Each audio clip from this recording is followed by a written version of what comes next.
development.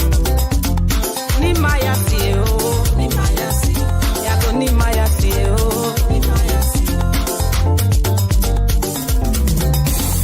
We are warriors, conquerors. We never lose a battle. We are leaders, swallow ni maya. I won't lie to you. I know it's hard to believe, but let me be little for you. You ain't tell the number, oh yeah? Okay, I'm gonna take the number. Good morning, everybody.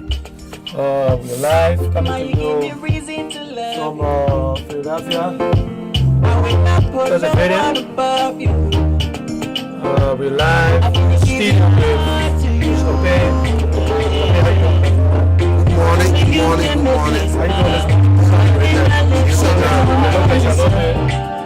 Good morning. How you doing? Tired. You look like you're a little bit tired. Yeah, a little bit tired for Sunday. But we are here this morning with a platform for education, Liberian Radio and Television Network, based here in Philadelphia.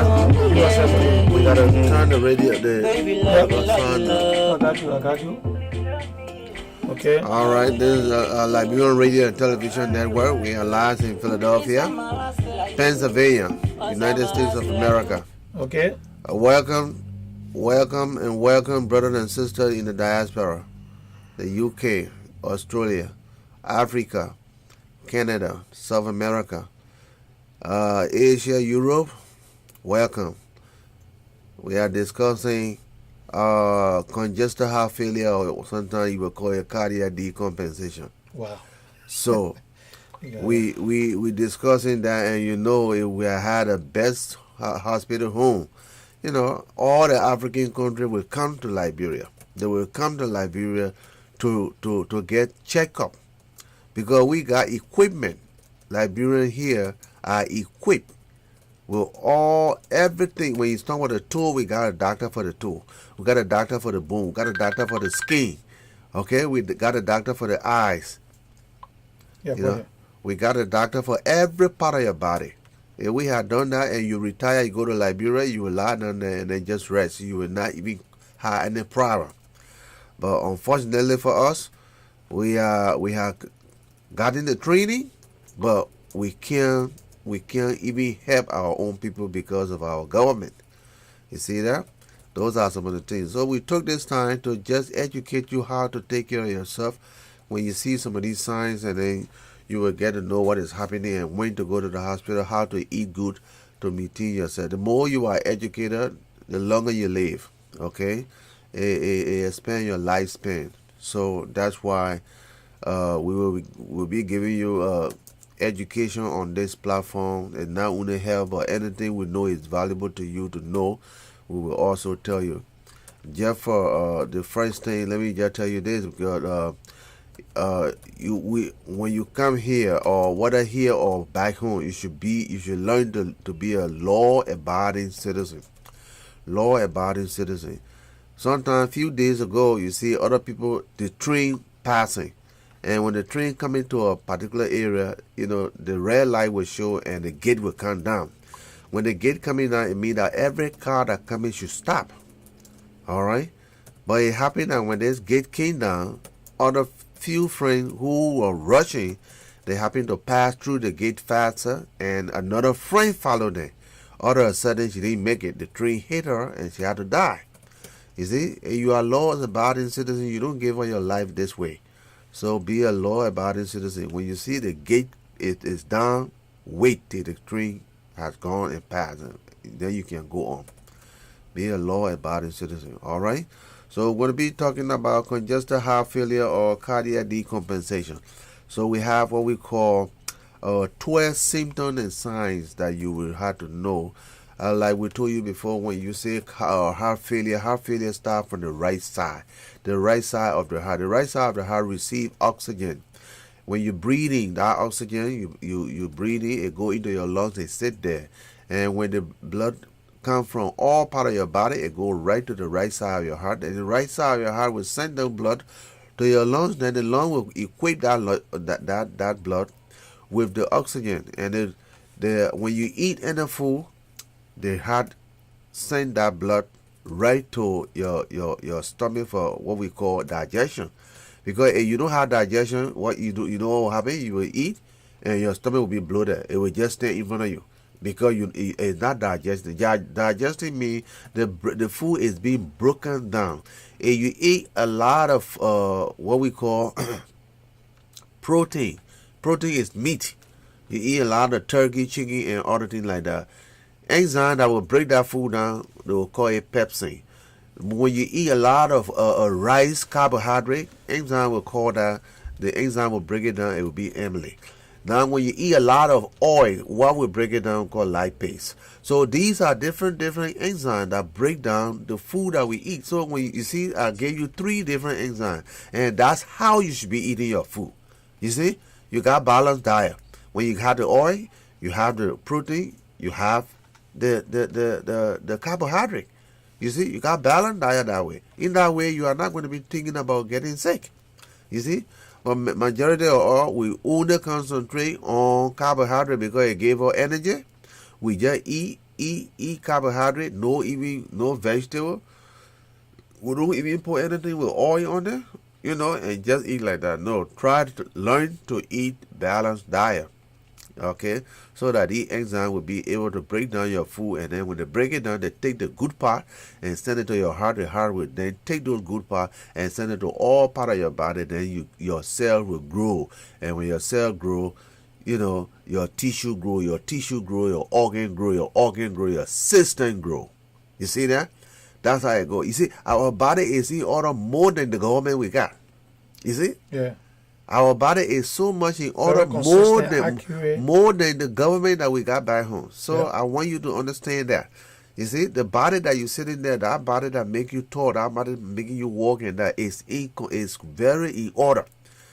A movie, so one person doing a part, the other person doing a part, and everything working in hand to hand to make you to be what you are. Yeah, not like the national legislature where they go in one side, the Senate go in one side, the president not like that. You see, everything is corresponding, everything going the same way. They work hand in hand. If one made mistake, you had it. You will know that they will know that one made mistake. Yeah, you see, you feed it. When one is sick, you will know right away somebody is sick. Feed it. You see, but when they're all working together, you will continue to be strong. You will continue to work good. You see, so now when it comes to this point, then we say heart failure, right heart failure. When the right side of your heart fail, that's a big problem. Eventually, it will lead to the left heart to fail. Okay, so you don't want anything like that. It don't just go 1 minute though. It don't just go 1 minute. The same way you develop high blood pressure slowly.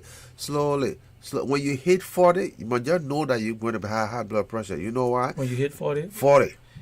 So when you hit 40, when you hit 40, but it's not compulsory, right? It's not compulsory that you want to win, but you got to. That's the time now. You got to start checking your pressure, watching up. That's the time you got to be watching up, because the pressure you got when you are 20 and 30, it will come to change. Yeah, but okay. Are you saying because you got a lot of responsibility, like you got to pay bills, you got to do all of that, or I mean, because if you say 40. Which means across the board. So when you hit 40, you got to start watching out. Okay. For pressure. The reason I say for pressure, not only for pressure though.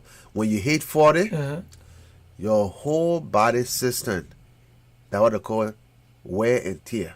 Oh yeah, okay. You see, you so get like it when you buy the new car. Yeah. You're going down the wear and tear. Yeah. Wear and tear. Okay. That's what happens. So when you hit 40. You start watching yourself. You start watching out for your blood pressure. You start watching out for your blood sugar. You start watching out for your prostate. You start watching out for your thyroid. You start watching out for your pancreas. All these things you start watching. And just to let the audience know, just from being on the show, I was so I've gone to do my physical. I did my physical. I did everything he's been talking about. I've been running after it. So I just want people to know that it's very important that you're listening. Tell somebody who knows somebody. Everybody don't have that insurance in this country, Some people stay on the legal business. Yeah, so you have the opportunity to come here to listing, and maybe you can learn something from this. So it's very important. Okay. Well, it's better to listen so that you know what, and when you see some of these things happening, then you know what we're telling you. And most of the things we're telling you, we had seen it. I had worked with it in the hospital. We had seen it in the trauma center, in the emergency room. I've been in medicine since I left TNIMA in the year 1980. 1981, I left TNIMA. I went to school to TNIMA from 1978 to 1981. Then I left from At that school, the school system wasn't a mess. Oh, no. The school system back home was in top shape. Yeah, it wasn't a mess. You see, but because people that were teaching all in TNIMA, they all were from all retired doctors from Washington, D.C. Okay. Those people, they sent them there purposely for on what we call UNICEF program. And they were paying all US dollar as we continue to go to school. Yeah, so their own system wasn't a mess. No. Our system was. So you got to listen. This is real. This is not a mess. At that time, we had, when we do operation, when we do circumcision, you see, when I do a circumcision, you would never want anybody to do circumcision. You see, we were asked to do delivery, and you had to do 50 delivery before you graduate. That's your requirement. You had to do 50 delivery, then you had to do at least 20 primary. Some like a young girl is just pregnant and she went to deliver. Those are prime. Those are something that for their first time. The first pregnancy, you got to do 20 of the first pregnancy because they will send you in the rural area. If you are there, a pregnant woman comes out in their primary, what you would do? So you were taught how to take care of women in their primary. You were taught how to take care of women who be having baby before. So you had to know how to deliver these people. You had to deliver them with no problem. You see? When time comes for cutting, you know where to cut, where not to cut. So we were taught in this thing and we've been in there for a long time. So sometimes some of us now we leave now, we got to go to the law. You see? We got to go to the law because we've been in this thing for a long time. So when I tell you some of these things, it's something that we have seen it and it be over and over and over and over. And we just need to help people now back home. We just need to help people because most of the things we're telling you, you're not actually going to be paying off. No, you will not pay off for this thing. But we will be happy when we do for you, when we help you and you know, because of what we learn, it improve your living standard. It make you to live long. Then we feel good. You see? Yeah. We feel good. That's how we feel. We feel good. And not so much of the money. No. But it's so much of helping you to live so that you know that your brother learns something and from there you benefit from it. Okay? So let's get back to congestive heart failure or cardiac decompensation. Okay, so we are going to be talking about, like we told you, say it starts with a right heart failure. Right heart failure, when you see there's a right heart failure, the right heart, under normal condition, you know what the right heart does? The right heart take all the blood. You see, the right heart take all blood that all the nutrient has been taken out by the tissue. All the nutrient has been taken out. So when that blood comes back to the right heart is responsible to furnish that blood with food, with water, okay, and air. Those are the three things must be in there. Food, water, and air. The right heart is responsible to put those three into it. After he put that in there, he will send it to the left heart. The left heart will then say, okay, I got it. I'm supposed to supply the system. That means that your whole body now. Then your left heart now pump that blood. It goes on. But is that left heart or the right heart pumping that blood? Are they pumping it against any pressure? There where high blood pressure come in. You see? So as you get older and older, you eat all the greases food. You eat all the chicken. You eat all the meat or all the liver and everything like that. Yeah, when it get into the blood, it keep passing through those blood vessels. Some of the thing inside that blood will leave. It will be sitting on the wall of the blood vessel. As you continue eating that fat, you enjoying yourself. It keeps staying on the blood vessel. As you look at it, once you hit your 40, then inside the blood vessel now become to be narrow. It become to be narrow. It become to be narrow. It become to be narrow. But the fact that this blood vessel inside is becoming narrow does not mean that the same amount of blood that's supposed to pass there will be reduced. No. all the heart had to do to send, if he had to send 2 cups of blood, he will continue sending 2 cups of blood. But your blood vessel have become narrow, can only take 1 cup. So at that rate now, you got pressure now against the heart. So the heart said, well, no, I'm supposed to send you the 2 cups. I got to send you the 2 cups. I don't care what kind of pressure you got. I had to overcome that pressure. So as a result, your heart continue to strong and work harder, work harder, work harder, work harder. As it work harder, it start getting bigger. It start getting bigger. It start getting bigger. Muscles start sitting up. Now when the muscle get bigger now, the heart cannot pump no more. It just start pumping smaller, just smaller, small. As a result, lot of blood is now sitting inside the heart that cannot be pumped. On the left side now, that cannot be pumped to all part of the body. So, there what we call cardiac megaly. You now develop the big heart now. The blood sitting now inside there now. Trouble. You see?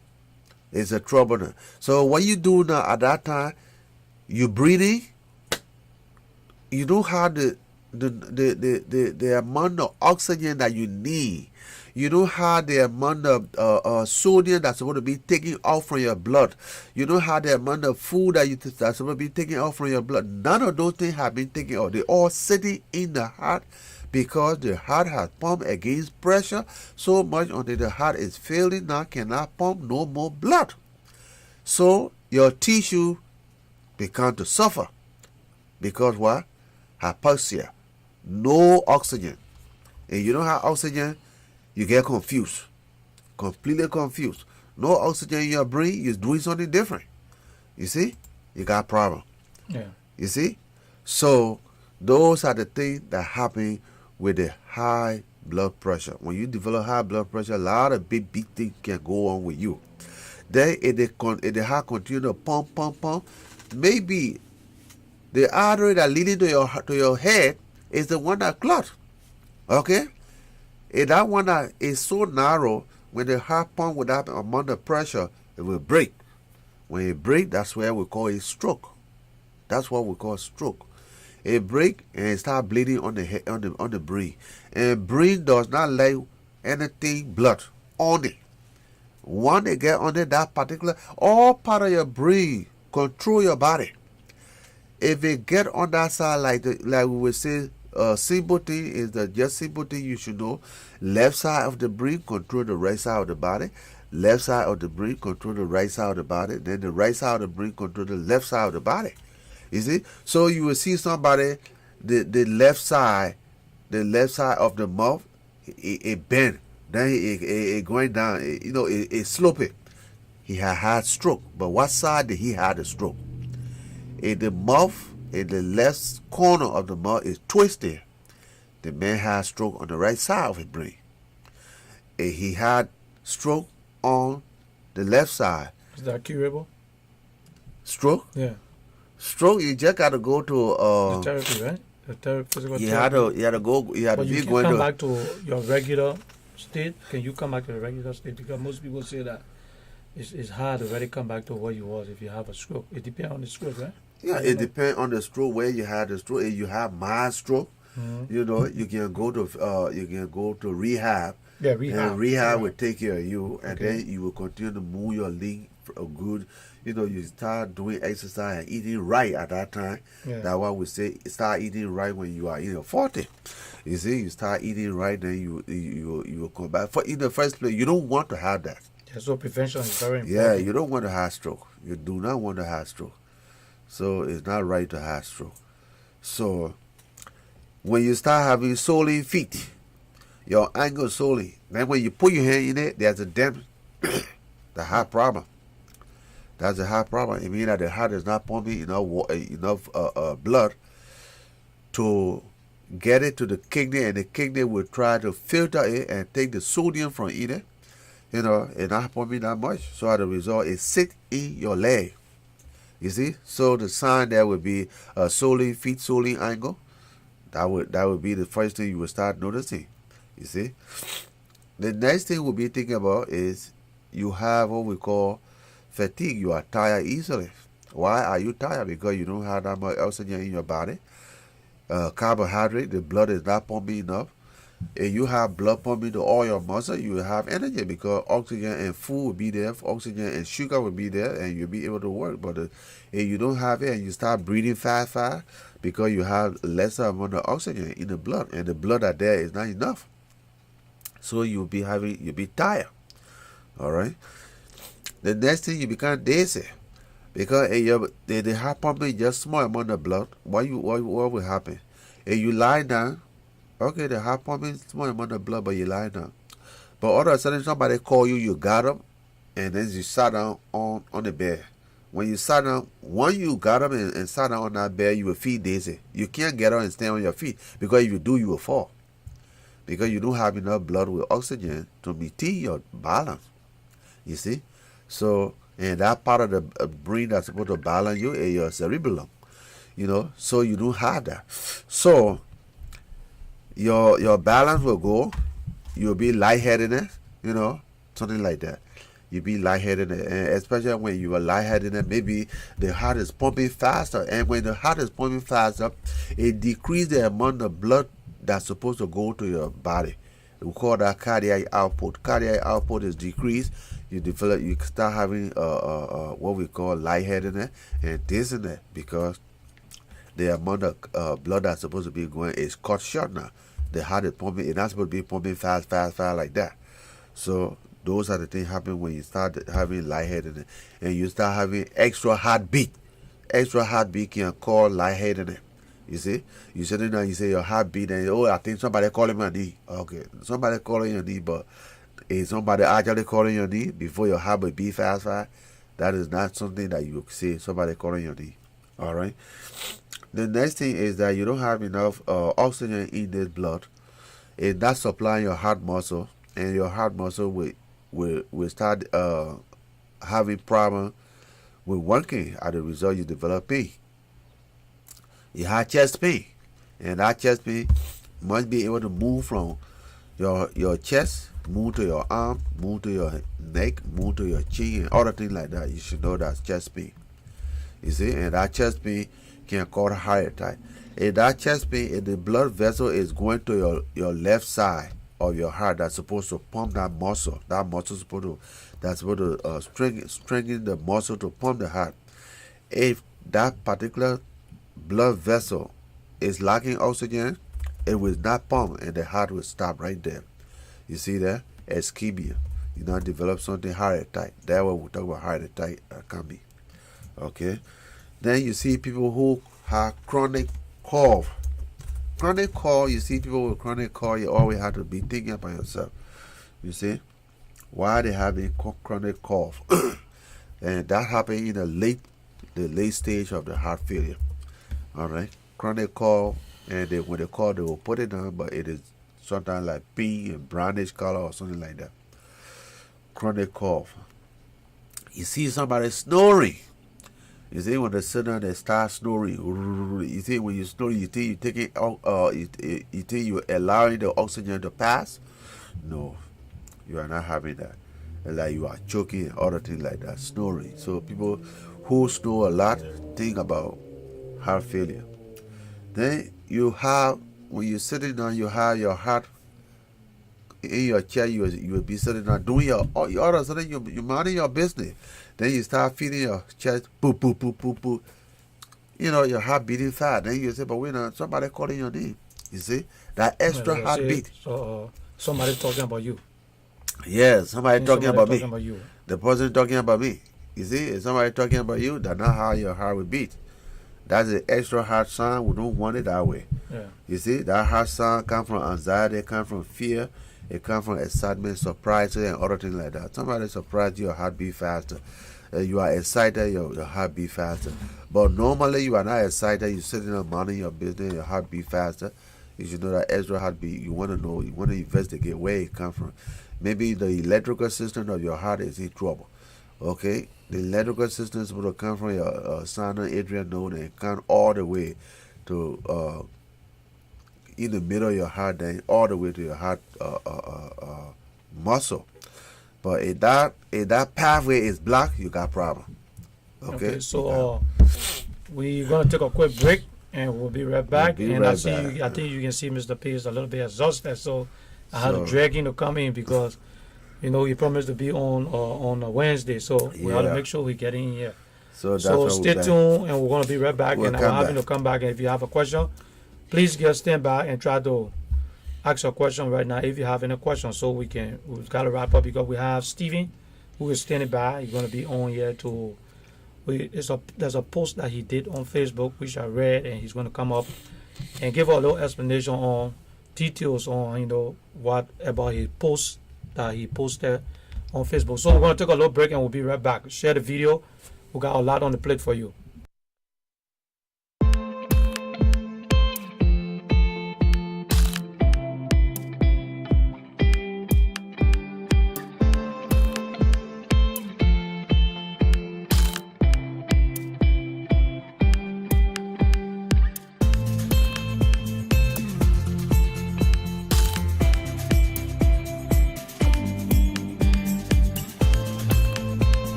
It's Crowd Boy, yeah.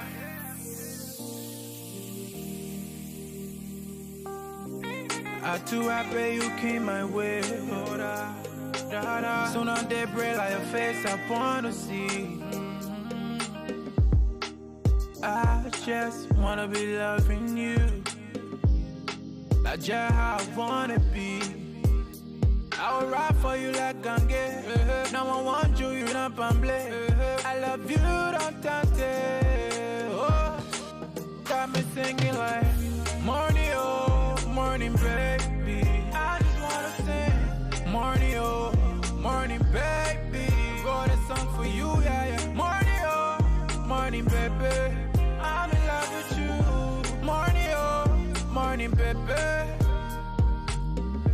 When you smile, the whole world freeze. Oh, da. When you post, no need to say cheese. Oh, no. Your beauty, that newsletter and carry the cheese. Oh, yeah. No competition, you take it with ease. Put that, you know, put that on my heart, too. But nobody, wherever your spot, oh. Morning, oh, morning, baby. Morning, oh, morning, baby. Morning, oh, morning, baby. Morning, oh, morning, baby.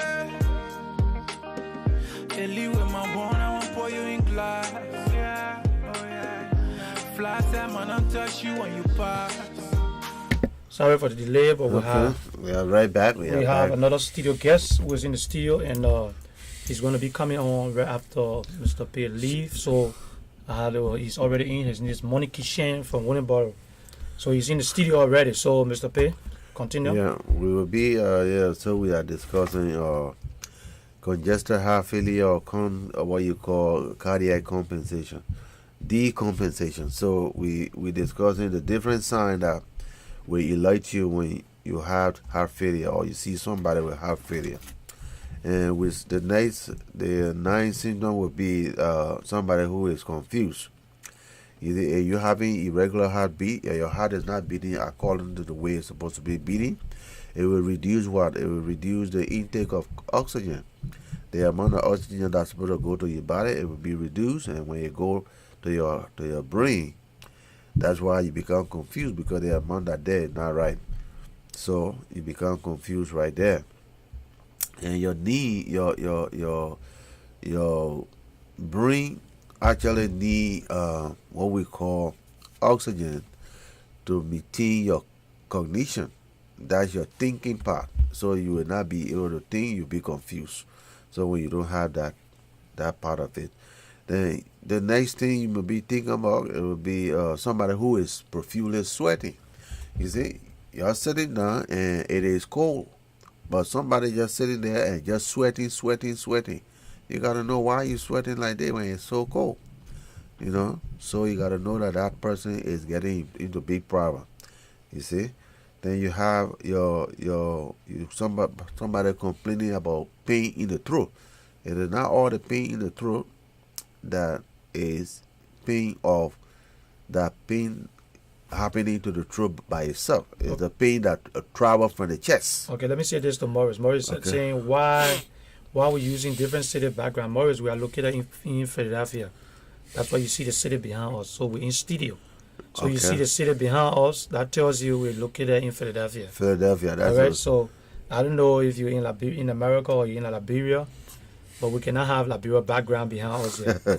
So we're based in Philadelphia, and that's it. If you look at the telephone number on there, you see the 267 and 215 number. You see, so okay, Mr. P, continue. That's what I'm trying to read a comment here. So if you have any question for Mr. P, post your question. Yeah, so he can answer it, because we gotta let Mr. P.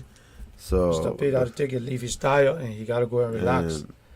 So let's say instead of coming to complete what we call medicine that is generated by your body to heal your body, how medicine is produced by your body.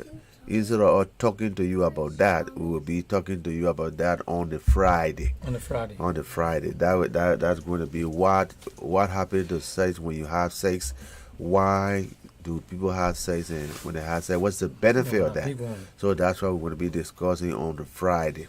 All right, those are the things we'll be discussing. So when you see throat, you have pain in your throat, you might be thinking about heart problem. When you have been sweating, when it is cold, you should be thinking about heart problem. When you are gaining weight, you just continue to gain weight. You are not exercising, you can think about diabetes and heart problem. When people just easily get confused, you might be thinking about heart problem. You see, easily that when people tell you, say, I'm having chest pain, they're sitting down doing nothing. All of a sudden, they're having chest pain. You might be thinking about heart problem. Chronic cough, you can call smoker cough. You might be thinking about that. People who snore a lot of times, snoring is not right. You should be thinking about that. You're sitting down, your heart is beating, beep, beep, beep. You feel it in your chest. You say somebody calling your name, that's irregular heartbeat. You might be thinking about heart problem. You should think about. Hold on. There we go. You think about your lack of appetite, because the thing is that you will have that. You see, you will have lack of appetite because you don't have the amount of blood that going to your stomach in order to stimulate what we call digestion. So as a result, you feel bloated. When you eat a little bit, you feel bloated and the food cannot digest, and sometimes you will vomit. You feel nausea. So those are some of the things. And not all the time somebody can eat and they feel bloated and then you just sit down and say, oh yeah, there's something good. No. Why you feel bloated? Every now and then you feel bloated. Sometimes you feel dizzy. You must think about that. It will be like a heart problem. You see, dizziness and fatigue and swollen feet and all that, those are signs that will show to you that your heart is not doing very well. So it is best to always check the hospital, go there and do your test, go there and do your blood test. When you do a blood test, there are certain enzymes, there are certain chemicals we want to see in the blood test. If it is there, we will let you know that it's not supposed to be in the blood. It's only there when the heart is in trouble. So we'll let you know that. Do your physical, tend to do your physical examination. Very important. It's very important. Do your physical examination. You see, and that's why we come on platform for education to educate you. Yep. The more you are educated, the better you are. All right, a good education or education of the community bring development into the community. Yeah, that's correct. Okay, so if you are not educated, it's hard to do something that you do worthwhile to benefit other people. Yep. Okay, so we like you to understand that this is why we've been discussing heart failure, left heart failure, signs that will make you to do that. You got when your heart fail, when they determine that you got heart failure, you can go to the hospital. They can either give you a medicine to control the heart. If you got high blood pressure, we can give you medicine to control the heart, because high blood pressure medicine is not only one type. We got different types. Okay, so we will not do that.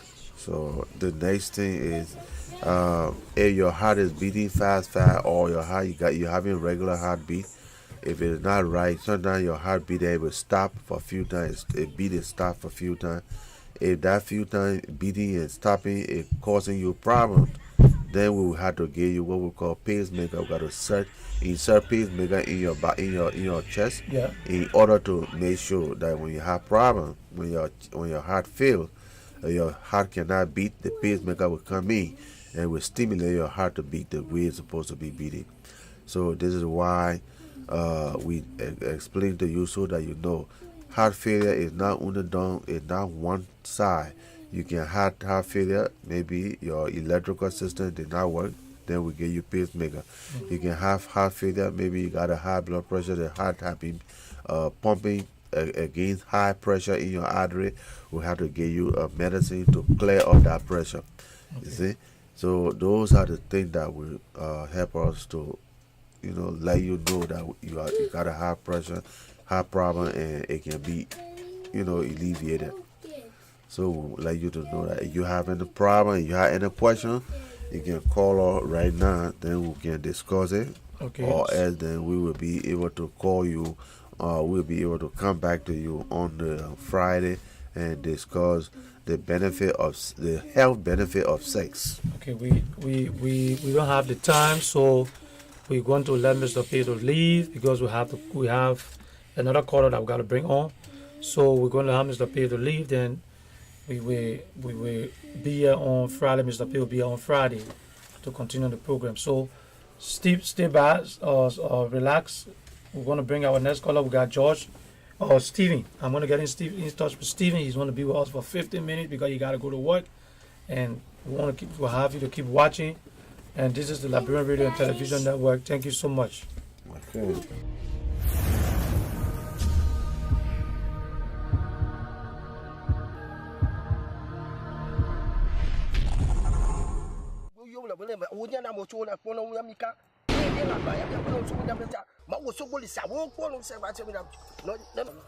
Hello. Pick up your shoe before you get struck by the thunders. Sorry. You are in the house of Mawu Patopa Osogolisa. There is no fear. So my son, what can I do for you today in my shrine? Many little island know plenty. I want for them to be arrested. I want for them to go to jail. I want for them to be deported. I want for plenty bad things to happen to them. I want hear bad news when they want to get out in the morning. Yeah. Yeah. If I'm on the beat, yeah, yeah, yeah, yeah, yeah, yeah, yeah, yeah, yeah. T12 on the beat. If you want, yeah, my bad news, you and I, yeah, oh, yeah, oh, yeah. If you want, yeah, my bad news, you and I, yeah, oh, yeah, oh, mama. God forbid, baba thing, God forbid, baba thing, God forbid, baba thing, yeah, baba thing, yeah, God forbid, baba thing, God forbid, baba thing, God forbid, baba thing, yeah. If you don't want to see me, you must close your eyes. Ready the best. If you don't want to see me, you must close your eyes. Boss, oh mama, enemies of progress. They don't want to see you shine. See you shine, mama. Enemies of progress. They don't want to see you prosper. Prosper, yeah. They want to see you die. Then I want to see you shine. They want to see you cry. Then I want to see you smiling. So negativity. No more positivity. Every day I do it. We try I do it. Yeah. So negativity. No more positivity. Every day I do it. We try I do it. Yeah. If you want, yeah, my bad news, you and I, yeah, oh, yeah, oh, yeah. If you want, yeah, my bad news, you and I, yeah, oh, yeah, oh, mama. God forbid, baba thing, God forbid, baba thing, God forbid, baba thing, yeah, baba thing, yeah, God forbid, baba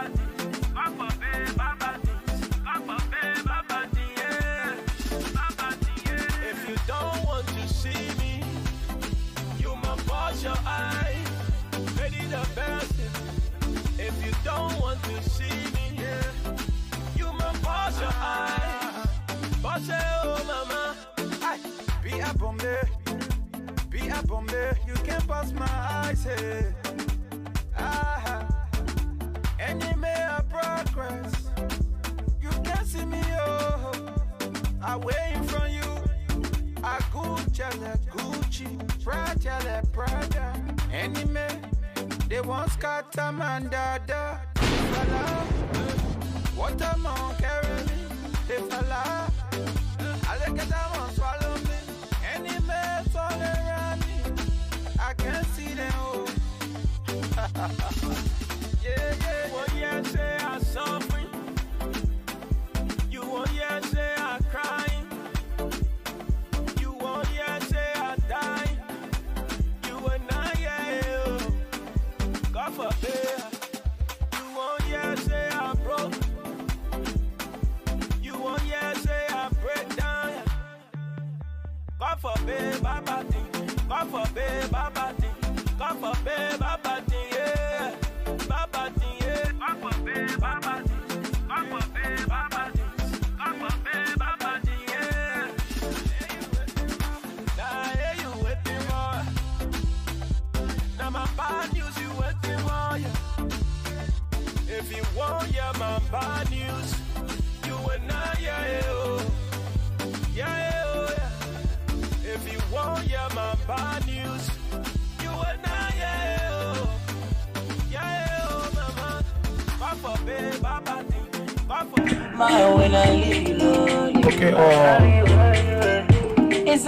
welcome our viewers around the world. We're back, and I have Steven.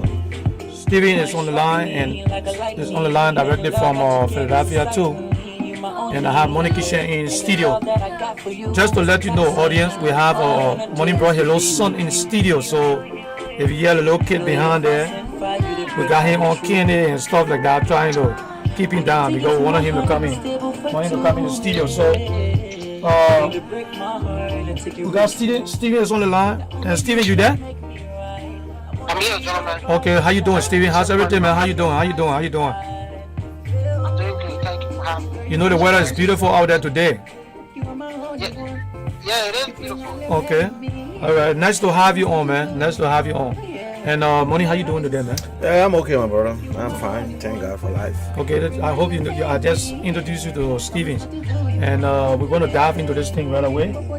I got Steven on the line, and Steven has something on Facebook that I read concerning the present administration we have in Liberia, and that was concerning his concern about Liberia, which had to do with corruption and poor governance. And I think he was trying to say that he wanted sanctions to be put on some individual in the government and in the Liberian government because they are not doing things that they're supposed to do. So I have Steven on here. He's going to go directly into it and give us details on exactly what he meant. Steven, the floor is yours. The audience watching and listening. Thank you so much, gentlemen, for extending to me an invitation on this matter. It's a pleasure for me to be on your show, and I'd like to commend you guys for the great job you guys are doing over the period of time, creating a platform where people can be heard, and we can be able to sit and discuss, our common patrimony in Liberia, because Liberia belongs to all of us. What affects you affects me.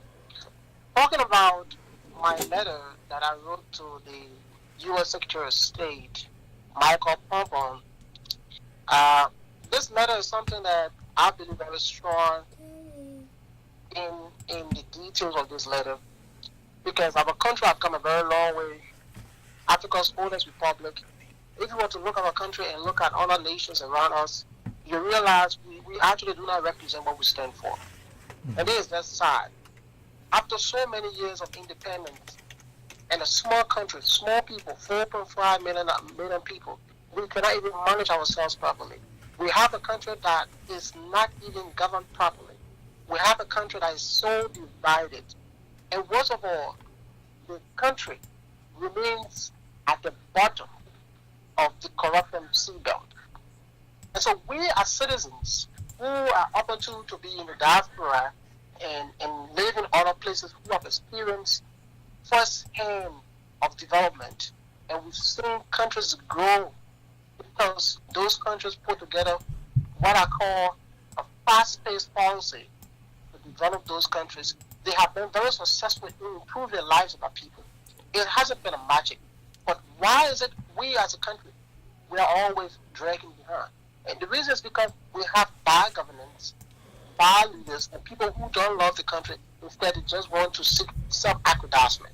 As a result of that, I thought it wise to pen that letter to draw the attention of the international community, specifically the U.S. government, to see the need to mitigate some of these situations and incidents that continue to happen on a daily basis in our country. Yeah, but let me hold you there, Stevens. Don't you think this is going to cause chaos for the poor Liberians in Liberia? Those who, the old lady who in the village and people who, the young boys who pass, if you try to put sanctions on the country, you don't think it's going to cause a serious problem for them? Well, this is something that a lot of people who have called me since my letter was made public. Since my letter was made public, I received a little over 75 calls from people from all walks of life. And a couple of emails keep coming back and forth. This is the same question everybody keep asking. But I keep asking them another question. Are you saying that we should just sit as a country and allow these vices that continue to underpin our national growth and development to continue? Or is it something that we want to see happen and change? Because if a person would tell me that sanction is so that bad enough that we don't need it, it means that we should just sit upon it and allow corruption to continue as it is. We should allow nepotism to continue as it is. We should allow sectionalism to continue as it is. Yeah, we should allow underdevelopment to continue. Okay, but Stevens, do you think... Is that how we want our country to be? Stevens... I have a different version of things. Yeah, but Stevens, let me hold you there. Do you believe that's the last resort? At this point, do you believe that's the last resort? The first thing you have to do is you first got to understand the rationale of sanctions. Often at times, people misconstrue the word when they talk about sanctions. People see sanctions in a negative form. Sanction is not, it should not be seen in a negative connotation. It shouldn't be seen. Sanctions are corrective measures. Okay. Well, I think that's the last resort. Because here's the point. Every effort by opposition political parties, by members of the civil society organization, by the Liberal Council of Churches, by permanent Liberian citizens, both home and abroad, they have all spoken about situations that we currently experience in our country. They have advised the government that the way you are proceeding is not right. Take for instance what the president did just 4 nights ago. There were 40 persons that lost their life in a landslide in Nima County. There was never a statement by the president, neither a visit made to Nima County by the president. Days ago, fire got to homes in Popo Beach. What the president did, he left the executive mansion office and drove to Popo Beach, and he didn't just stop there. He gave them bundles and dozens of bags of rice, and he pledged the erection of 50 homes. Now, which is not a bad thing. But the other man sitting down in Nima County will want to think whether he's loved by the president he has. Because when 40 men went and died in the landslide, the president didn't go to identify with those people to give them bags of rice or to erect new structures for them. So these are some of the divisions we are talking about. When you have a president who only feels that the people in Popo Beach life matter only because Popo Beach constitutes a vast majority of his constituency, and he intends to seek power for the next 12 years, and he don't regard other people in other parts of the country, this is where we have the problem. And these are the things we continue to speak about. We don't hate the government. I will tell people, we don't hate the government. We don't hate the country. We mean well for our country. But we will not sit, and I encourage all our leaders, we should not sit down and think that if we just keep our mouth shut, things are going to change. Things are not just going to change overnight. I tell you what, if Liberia had not had sanctions, when Charles Taylor came to power in 1997, all the way to his point where he was booted out of the country around 2003, Liberians were going through the worst economic turmoil like what we're experiencing right now. The country had a broken economy. There was war over the place. There was poor healthcare delivery system. But guess what? Liberians in the diaspora and other parts of the world raised a storm and engaged the international community to ensure that sanctions was imposed on Liberia. Yeah, boss. Our economy at the time. Excuse me, Stephen. Are you saying we at that point? That's what I keep asking. We are at that point. Are we at that point? There's no rocket science about this. We are at that point. We are at that point. If you see a country where 16 billion can just disappear in thin air, if you find yourself in a situation where a single ball egg that people used to buy for $10 is now being sold for $75 to $100, if you see a country where it's progressing to a point where the U.S. rate is navigating between 160 to 180, then you know you're headed for trouble. So it's the right time. We have no time to wait. We have no time on our side. Because here's the point. Sooner or later, things going to get even worse than what we even anticipate. And we don't want to get to that point because what's going to happen now, we're going to start to experience drought. And when we start to experience drought, people will start to walk and be walking the streets and dropping dead. We don't want our citizens to be walking and dropping dead in the streets. So it's about time we write these necessary checkpoints that the government can take a break. And through our partners and international friends, they can be able to say, hey, you got to stop what you're doing or else you risk this, you risk that. And that's just precisely what we are saying in our communication. There are a couple of recommendations we made in our letter. We didn't just call for sanctions. Sanctions are one of those recommendations. But we mentioned and we clearly stipulated that the U.S. government and our international partner needs to keep a close eye on the government. On the government. I know you talk about specific officials that need to be sanctioned according to the EU and it's actually loaded. There's a couple of things. Yeah. You mentioned that people who hold U.S. citizenship yes. and occupy positions in that. government and are engaged into the abuse of power and human rights violation, the U.S. government is about time to start to arrest those people and investigate them and prosecute them. Okay. Because we've seen that happen on a daily basis. We've also called on the government of the United States to also begin to review the financial records of our country, especially our financial reserve, because we realize our national reserve is being depleted on a daily basis. Just the other day, $20 million was extracted from our covers. Today we are hearing another $20 million US is about to be infused into the economy by the Ministry of Finance through SME, small medium enterprise. We don't know the policy format they're going to use for that. They haven't come out to the public to explain that. We have a situation where the president is going about erecting structures. He's building a new studio. He's building a new studio for members of the Liberian Musical Union.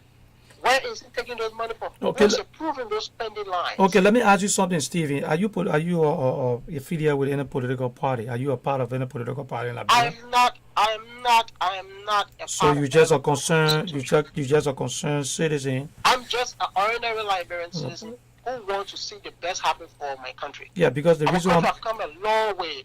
We don't deserve this. We Okay. don't deserve this. All right.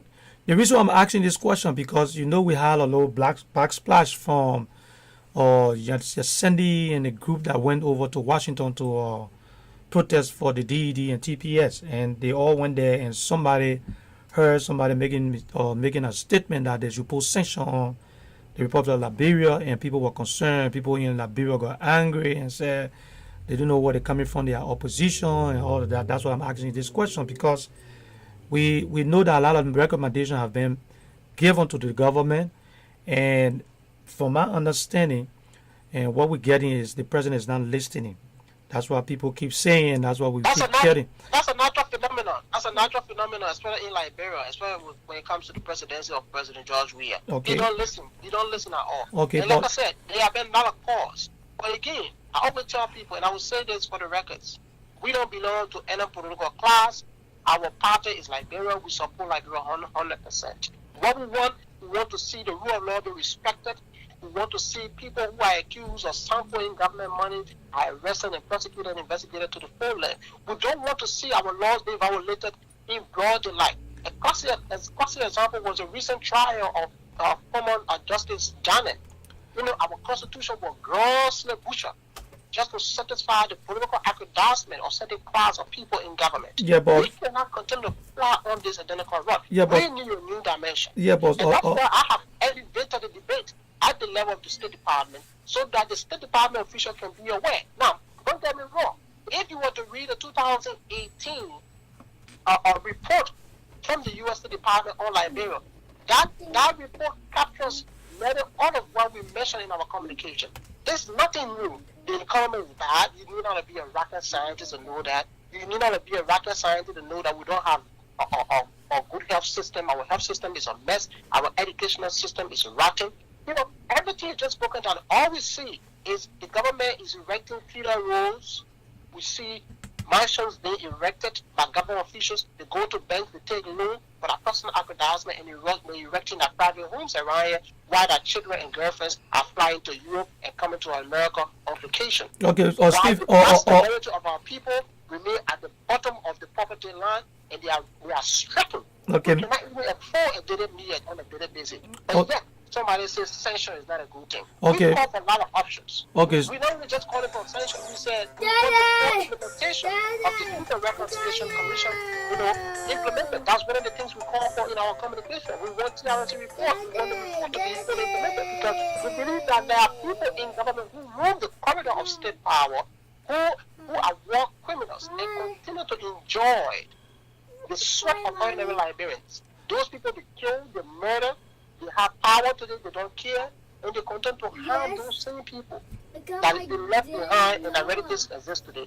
We cannot continue living as a country. Like we have come a long way. Africa's modern republic, and we cannot even boast of having a stable electricity.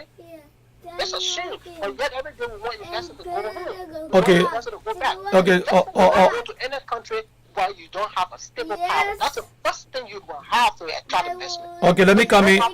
Let me come in a little bit, Steven. Let me come in a little bit. You're talking about the president building infrastructure. Let's take a little break. We got a little man in here. Let's take a little break. We'll be right back and let's see what he wants. All right. Hold on 1 minute, Steven. It's Crowd Boy, yeah.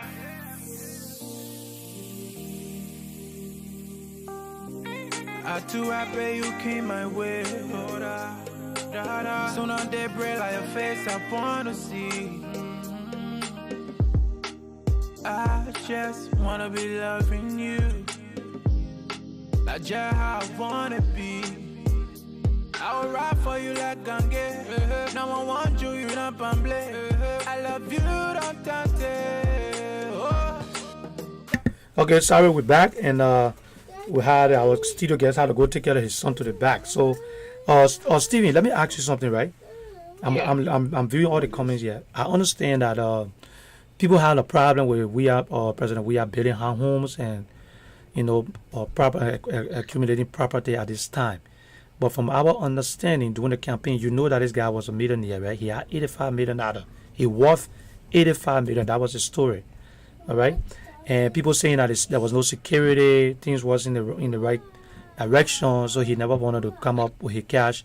And I think you also listened to the BBC where the president said he had a family and he had to protect them. So the building and infrastructure and everything the president is doing. Okay, what's your take on that? Do you believe that he had it or?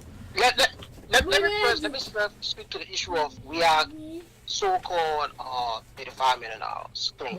Okay. Now, we all know that we are playing football and he made some lot of good money. Now, do I believe as a person, as a Liberian, that President said up to this date still got $85 million in his bank account as a bank balance? Certainly, I don't believe so. And I challenge the president to issue his bank statement that he have in America. And I will tell you the reason why I don't believe the president is even worth $85 million, contrary to claims that some of his supporters have, and they continue to run around and masquerade around the place with it. Okay, the president doesn't have $85 million. I challenge you on that. And here's why I will say that. It's because if you read and you look at the documentation the president submitted just in 2014, when he contested the senatorial race of Montserrat County, that record is made public. It's at the National Elections Commission. A declaration of access form that he signed. President William made a categorically clear on that form. Our entire asset is 1.2 million, a little over 1.2 million.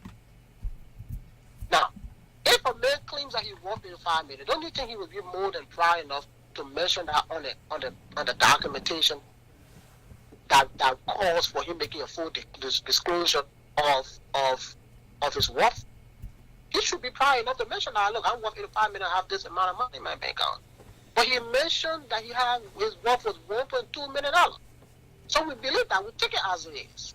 So for somebody to say the president is worth $85 million, that's a myth. That's a myth. Because the president is yet to come up with a best statement or to sign and make documentation known to the public or to present it in the public land that clearly stipulates that he's worth $85 million. So that claim is completely charade. Okay, let's go to where in the report you was talking about those who are American citizens going to Liberia to work and find themselves in corruption. You want the government to act, the American government to act. Don't you think you're going to cause problem for, or you're going to send a strong message to those who are here and qualified and want to go to Liberia to work, and knowing the fact that Liberia is so, we all know that there's no system, there's nothing. Don't you think that those guys might hold back and don't want to go to Liberia to help develop the country or to help to contribute in the country? Certainly not. Certainly not. Why you say that? I tell you this. Okay. I support every Liberian professional who wants to return home and work and support and develop the country. I'm in full support of that. But what I will not countenance is the fact that when people leave from here and you hold U.S. citizenship and you go to Liberia and you see how suffering our people are and how impoverished the country is, and you decide to ride on the limitation of our people and you start to abuse them and violate the laws of our country, when you know fully well that the country that you come from, which is America, cannot condone such an attitude, then I have a problem with that. And that's why I'm calling on the U.S. government to begin investigating those individuals who hold U.S. citizenship and are working in the government and continue to engage in acts of violations that does not only violate local laws but international laws and human rights and issues. Because we've seen that on a regular basis. People in America, things they cannot do, when they go back home, that's when they want to start to do that. We cannot continue on such a path as a country, because if we continue, we're not going anywhere. We keep digressing. We need not to digress. We need to progress. So if we are to progress, and you as a professional person who lived in America for so many years and understand the modus operandi of governance, and you claim to be a professional person, I see no reason why you want to go back and work in the government. Even if the government is messy as it is, you should be able to hold up your sticks and say, look, I will remain professional and not engage in acts of unprofessionalism and start to abuse people. We see reports of people come from America to go to Liberia, they rape people, they sexually abuse women and stuff like that. We cannot continue that. And America has a standing rule on that. When you are a U.S. citizen and you go to a foreign land and you engage into acts that are incompatible with your status and your standards, there are remedies under the law. So we are just trying to elevate and trigger that identical law so it begins to take effect, on officials in Liberia. That's precisely the point. Okay. For our audience, we have Stephen is on the line. Stephen, you're in Philadelphia, right? You live in Philly, right? Yep. Okay, Stephen is on the line. He lives in Philly. He's a concerned citizen of the Republic of Liberia who wants certain things to be done concerning our country. And it's unfortunate that Stephen had to go to work. I'm trying to see if I can keep him on for a little bit. And if you're out there, you see the numbers on the line. The number is on the screen: 215-954-1375, 215. I'm going to change the other number, but for now we're going to use the 215-954-1375. The first number we're going to use that you can call in and ask Stephen your question. Stephen, let me ask you something. How do you feel about dual citizenship? No, that's a very important issue. I believe strongly that there's no country in the world, especially modern countries right now, in this modern era we find ourselves, that can develop without the contribution of other citizens that are living in other parts of the world. Our case is unique. The first thing we got to look at our current laws that we have. Our current constitution that we have is so racist to the point where it does not give room, a breathing space for people who citizenship for other countries. Our constitution is very clear. Our constitution calls for only legal descent can become citizens of our country. Now, is there a law that we feel comfortable with? Certainly, our president don't feel comfortable with that. But that's what we have. And so when we talk about dual citizenship, the first thing we need to talk about is how we change our laws in the books. Because until we change our laws in the books, we cannot go in for dual citizenship. In as much as good for our country, we cannot go in for it at this point when our laws prohibit that. So that's the first thing we need to deal with. Now, when you deal with the law and have it change, the next thing you have to deal with, you have to deal with the citizens themselves. You got to change the perception of our citizens. And now, when I talk about changing the perception of our citizens, what do I mean? I'm talking about changing our minds and our attitudes, especially for those of us that live in the diaspora and go back home to contribute our quota to government and other institutions alike. Okay. Often at times, and our people have become accustomed to it. They have that memory of hurt in their minds and on their hearts. That most Liberians, professional people who claim to come from the diaspora and have lived and have all the years of professionalism, are the ones who, when they return to their country, their motherland, turn out to be the worst economic criminals of the country. They exploit the country to a high level of division. They rip the country's coffers at their personal detriment, and in return, they transfer those fundings to America to buy mansions and to pay their children's school fees and to buy limousines. While the vast majority of our people languish and die in the village because of bad road conditions and poor healthcare delivery system. Okay, let me ask you this. Let me ask you this. It's a big issue for people to just accept the issue of dual citizenship, and that's why I would tell people it's a huge debate. It's a different debate. It's a big platform of debate. Okay. And we all need to sit around the table and be able to talk about it. That's correct. Until we change our minds and our attitude, how we treat our people when we go back home, they will not accept us as we wanted to. Let me ask you this, Stephen, because most of the time, especially on Facebook and other social media, you find out that they had a lot of guys that were connected to the CDC that ran campaign very vigorously. They ran and they tried to make sure that President Weah become the president of the Republic of Liberia, and because Weah didn't look their way or give them jobs, and these guys are all over the place. I mean, some are angry and some are upset and some are frustrated that they didn't really knew. They never knew Weah personally, and they had him to the president. They took him to the presidency. So my question for you is: were you involved into any campaigning for President Weah? Were you engaged into the CDC? Did you have any affiliation with anybody connected to the CDC that probably that you promised you something and you didn't get it, or do you want a job or anything?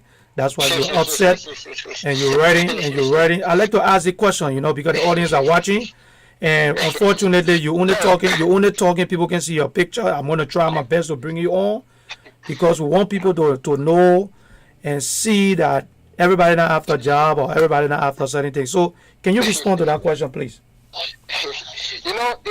It's laughable, and the reason why I'm laughing is because this is something that often at times people always bring up. The moment you sit in your comfort zone, especially in America, and you start to criticize and you start to bring out those points that underpins the government of the day and draws attention to their weaknesses, the next thing they start to tell you that you need a job. Now, let me say this for the records. I don't need a job. I live in America. You don't want a job. You don't want a job that would pay you. You don't want a job that would pay you $8,700. You don't want that. Here's the point. Why would I want to take a job in Liberia at this time when the country is not even stable? When the country have a broken economy? Why would I want to do that? Why do I want to risk my family life in America for a job in Liberia when the finance ministry cannot pay civil servants consistently in keeping with policies? Every job will pay me. So I don't know what you're talking about, a job that will pay me. How much do I need to survive? You don't want to buy a house or anything over here? Look, if I want to buy a house, I'd rather buy a house here or I build my house in Liberia. Simple as it is. Okay. I don't need a government job for that. Look, people need to stop thinking that people can only survive only on government. No. I've never had an occupy any government position before. If I tell you I haven't been given an opportunity to work, I have been offered a series of opportunities to work in government. I have turned that down. And the reason why I believe so is because I don't love to work in government and work at the whims and caprices of political actors who, when they go to bed tomorrow morning together and tell you you are fired. I don't believe in that. I believe in staying in my professional space and contributing a lot to my country in the private sector. I feel comfortable working in the private sector and doing a lot more for my country in the private sector than the government. Because the government, as it stands right now, is messy. The country is noisy. The country is so hateful. The country is so polluted. You don't want to get involved in those kinds of situations. So to answer your question, no, I don't want a job today. I don't want a job tomorrow. I'm satisfied with what I got. I do my full-time job, my 2 full-time jobs, and I live a decent life.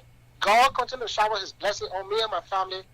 Everything I want, I work for it, and I earn it. Okay, ladies and gentlemen, that is Stevie from Philadelphia, from the city of brotherly love and sisterly affection. Now, just to let my audience know, unfortunately, Stevie had to go to work. I don't want to hold him up. I'm going to try, Stevie, I'm going to give you the invitation to let me know when you will be free. I want to bring you in studio so we can further go into details on the post you wrote, and people can have the opportunity to ask you questions and see exactly who they're talking to. I mean, so if you give me the opportunity, I got one phone call coming. Let me see if I can answer the phone call, maybe directly to you, and we can let you go. So hold on 1 second. Call your name and where you calling from. My name is Charles Howard. Okay, and where you calling from? I'm from Florida. Okay, go ahead. Ask your question. I got Stevie on the line. Ask your question.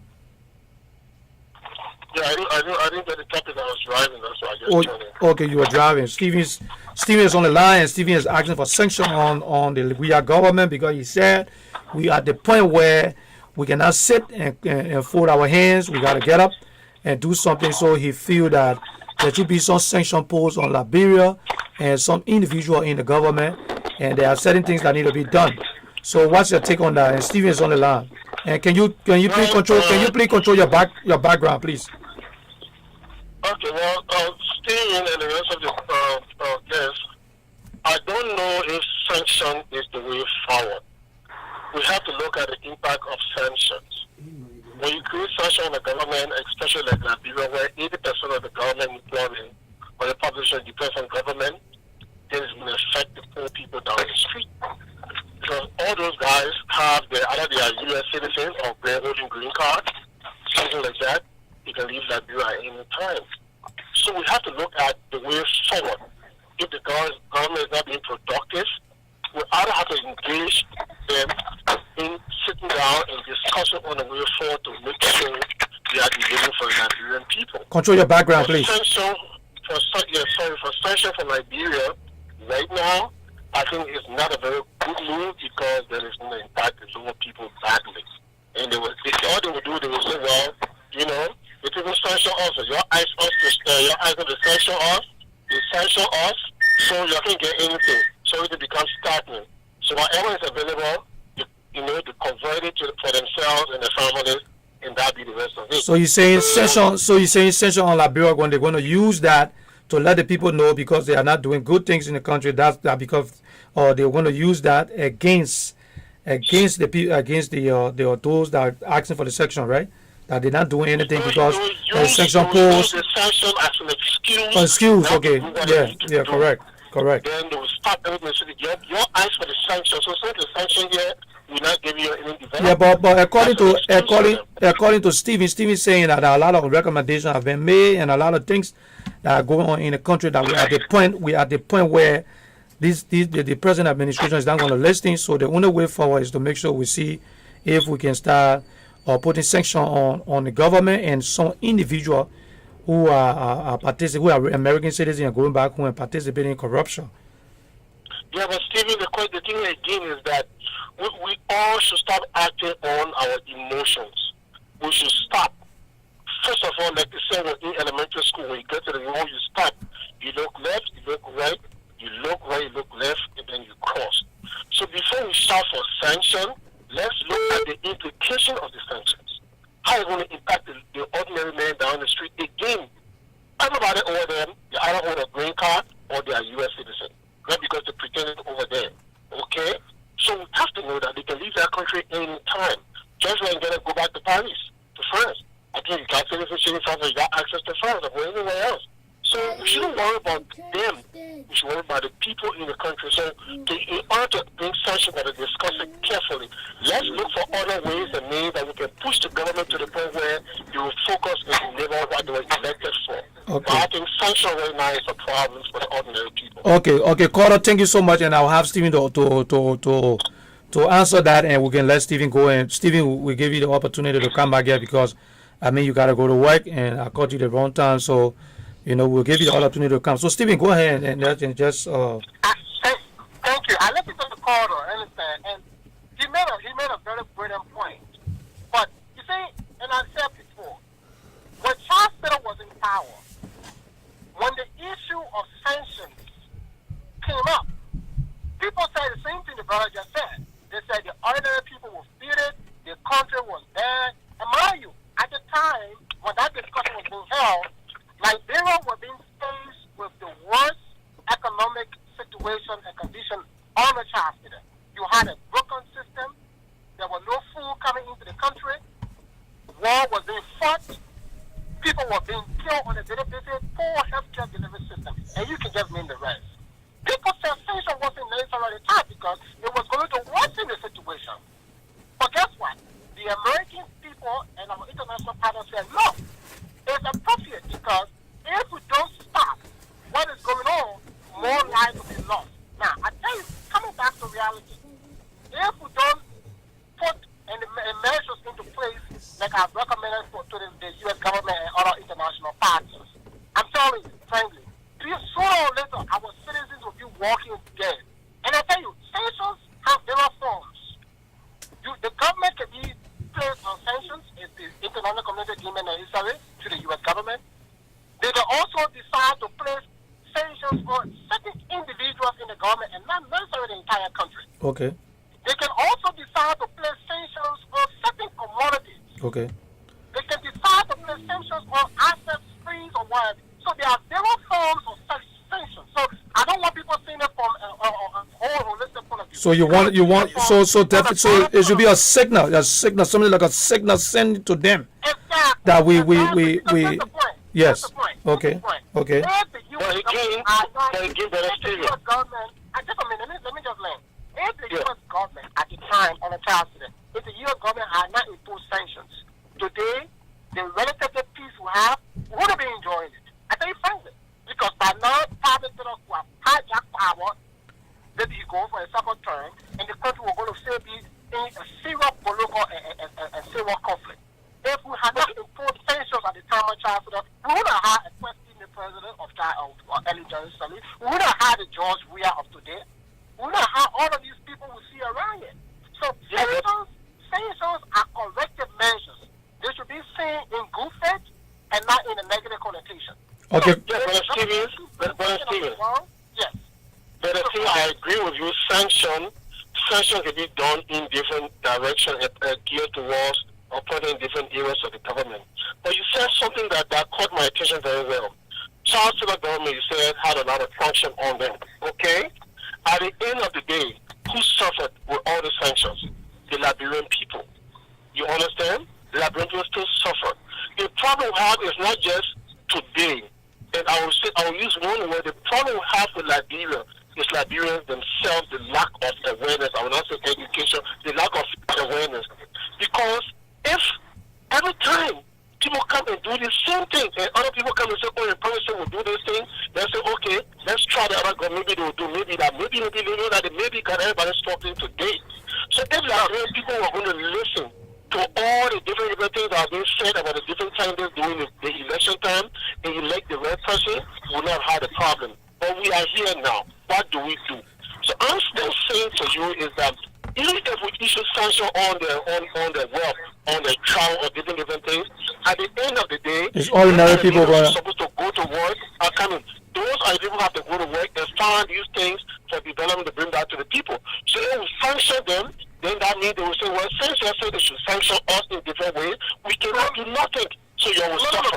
So my suggestion would be, is that instead of giving money directly to the government, the international community should start working through private organizations and companies to go directly to the people. Like today or yesterday, Charles,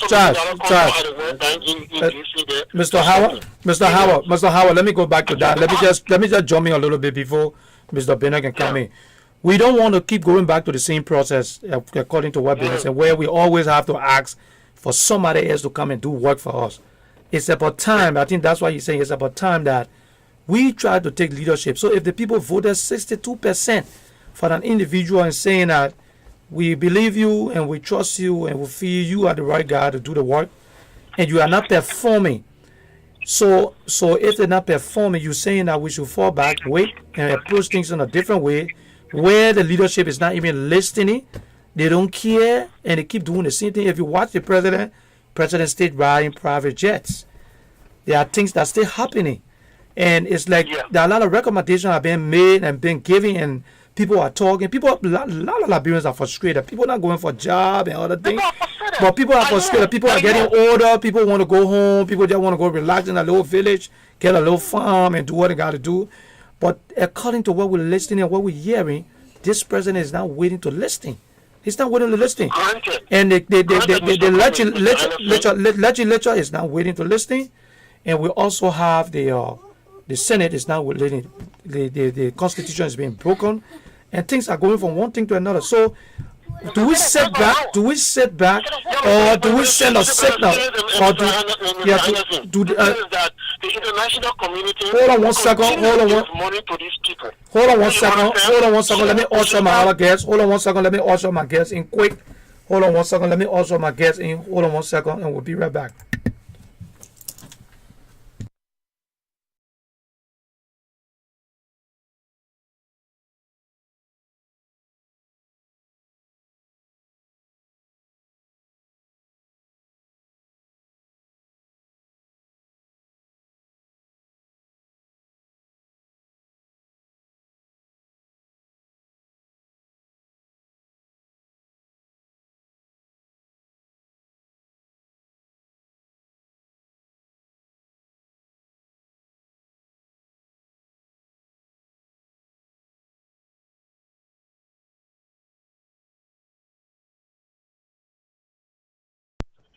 Yesterday I saw the sources of contracting in DC into the bank for $8 million. Okay? They saw money somewhere else the other day. Using the USA as a good deal. So people should start lobbying these organizations, these businesses, or people around this thing. Halt. Look, the thing about it is people in here. Talking about US getting money. The way America operates is a little bit different. When America announced $104 million on government trust me, that money is not going to the government of America has that government partners. Yeah, I know. So all of those people, assets, and all institutions of the United States government are the ones that will carry all those government initiatives and just call dollars come and take over things or something like that. That's how this went about doing that stuff. But when it comes to direct government support, yes, but that one part of goes to the government cover. But the U.S. government is not really giving you any government monetary support. Except for that crew that gets the money. So the U.S. government understands that as well as not accommodated, the lack the skills to handle that with government. So the fact that we are partners and we have a large influence on people like that, what the government continue to do is to provide some recreation to the government term projects that would at least be able to educate those communities that are stuck in the areas of beyond property law, like the erection of little schools, hand farms, toilet, all the kinds of stuff. But there's no money going to Liberia. I think something like that. My suggestion would be, I heard somebody on one of the broadcasts talking about it going to do demonstration, and the man should be, we should go and blah, blah, blah. Changing president, everything you do something wrong is not the solution to our problem. See, the people in the system, let's agree and disagree that if Mr. Weir doesn't have the academic or the education or whatever skill to manage a government, the people around should be the one to help him manage the government. No president goes to the president and say, you have to run the country. You understand? But his ministers and associates, the government so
everybody would die on starvation and poverty. I'm telling you now, we cannot allow that happen. And that's why we got to raise our voices so high. Because I tell you what, that's the only language we understand at this point. No demonstration can move. Somebody told me today, live direct from Nigeria, that one tomato is $100 Nigerian. I was trying to imagine. The boy egg is $25. You know, $75. $75 a boy egg. Another guy told me 25, another guy told me 30. So I was thinking in my mind, when I was going to school in Monrovia, did I even imagine getting $25 for lunch? To buy one boy egg, $25, $75. Why does that come from? I mean, it's so shocking in my mind that people now, you know, my son go to school from Queensland to AWA, he got to carry $500 to go to and come from school every other day. I'm like, really? You know what I mean? When you talk about these things, brother, the only thing they tell you is you are frustrated, one job, and you're against the man. Okay.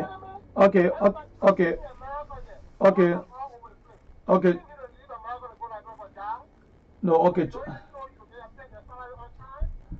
All right. Okay, George and Chaz, I want to say thank you for, for calling in, and George, thank you, Bob. George, like I said, I'm giving the invitation for you to come back. I really want people to see who exactly is on the line.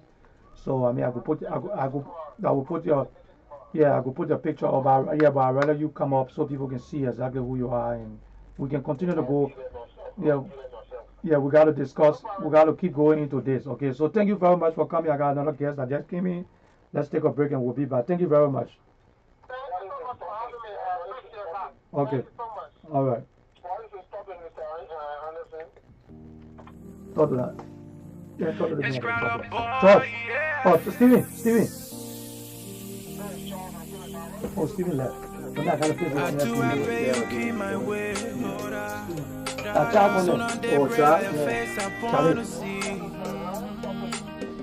You get ready to call Yeah, the topic for today is about the government. It's just a little short interview if the government is on the right path. If the government is doing the right things right now, if the president is the man who can listen, so these are very questions, different questions we want to ask. You looking better? Morning, baby, got a song for you, morning, baby, I'm in love with you. Morning, baby. When you smile, the whole world freeze. Hold on. When you pose, no need to say cheese. Oh, no. Your beauty, that newsletter and carry the cheese. Yes. Oh, yeah. That's how it's supposed to be. No competition, you take it with ease. Put that, you know, put that on my heart, too.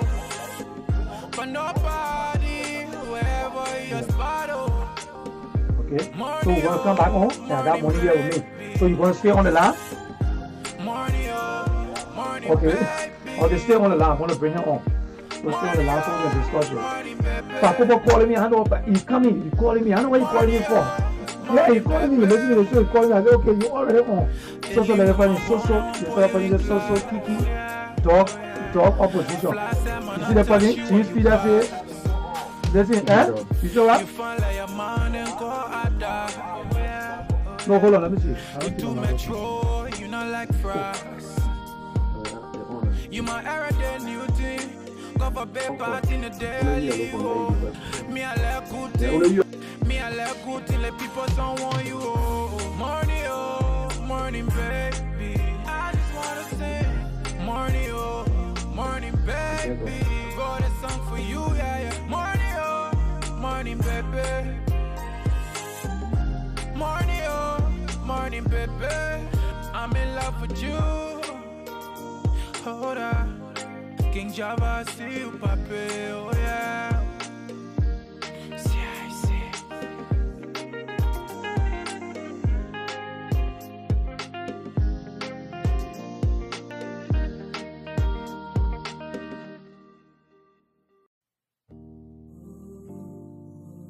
It's Crown Up Boy, yeah.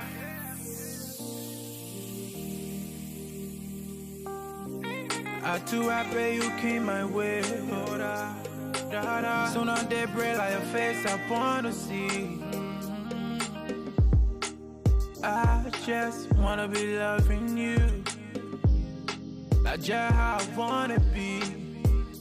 I will ride for you like Gange. Now I want you, you not pamble. I love you, don't tante. Oh, got me singing like morning, oh, morning, baby. I just wanna sing morning, oh, morning, baby. Got a song for you, yeah, yeah. Morning, oh, morning, baby. I'm in love with you. Morning, oh, morning, baby. When you smile, the whole world freeze. Oh, da, da, da. When you pose, no need to say cheese. Oh, no, no. Your beauty, that newsletter and carry the cheese. Oh, yeah, oh, yeah. No competition, you take it with ease. Put that, you know, put that on my heart, too. But nobody, wherever your spot, oh. Morning, oh, morning, baby. Morning, oh, morning, baby. Morning, oh, morning, baby. Morning, oh, morning, baby. Ellie with my bone, I won't pour you in glass. Yeah, oh yeah. Fly salmon and touch you when you pass. You find like a man and go out there. Oh yeah, oh yeah, oh yeah.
Our national issue concerning our country. I don't know if you're on that, you can hear me. Please give me a thumbs up. So, like I was saying, we have George on here and George, or Stephen on here, and Stephen just left, and we were discussing a session that he was asking the people on the George Weah administration, and we had some people that have said the Charles on here said it wasn't a good route to go, but Stephen was also saying that he feel that that should be used to send a signal to the George Weah administration. And we have Monique Shane in the studio, and we have with us Charles Howard State on the line, and we want you to follow us, share the video, and somebody keep calling me. I don't know who's calling me, but they keep calling me back and forth. We on the show. You can call the two numbers on there, 215-954-1375. Winfrey, you can call the number on the screen if you can. I would appreciate it. And I'm also going to be talking to one of my reporters who's going to be reporting for us in Liberia. It's called Solo Konate, and he's standing by. I told him to stand by, and I'm going to be bringing him on. Zola, how you doing?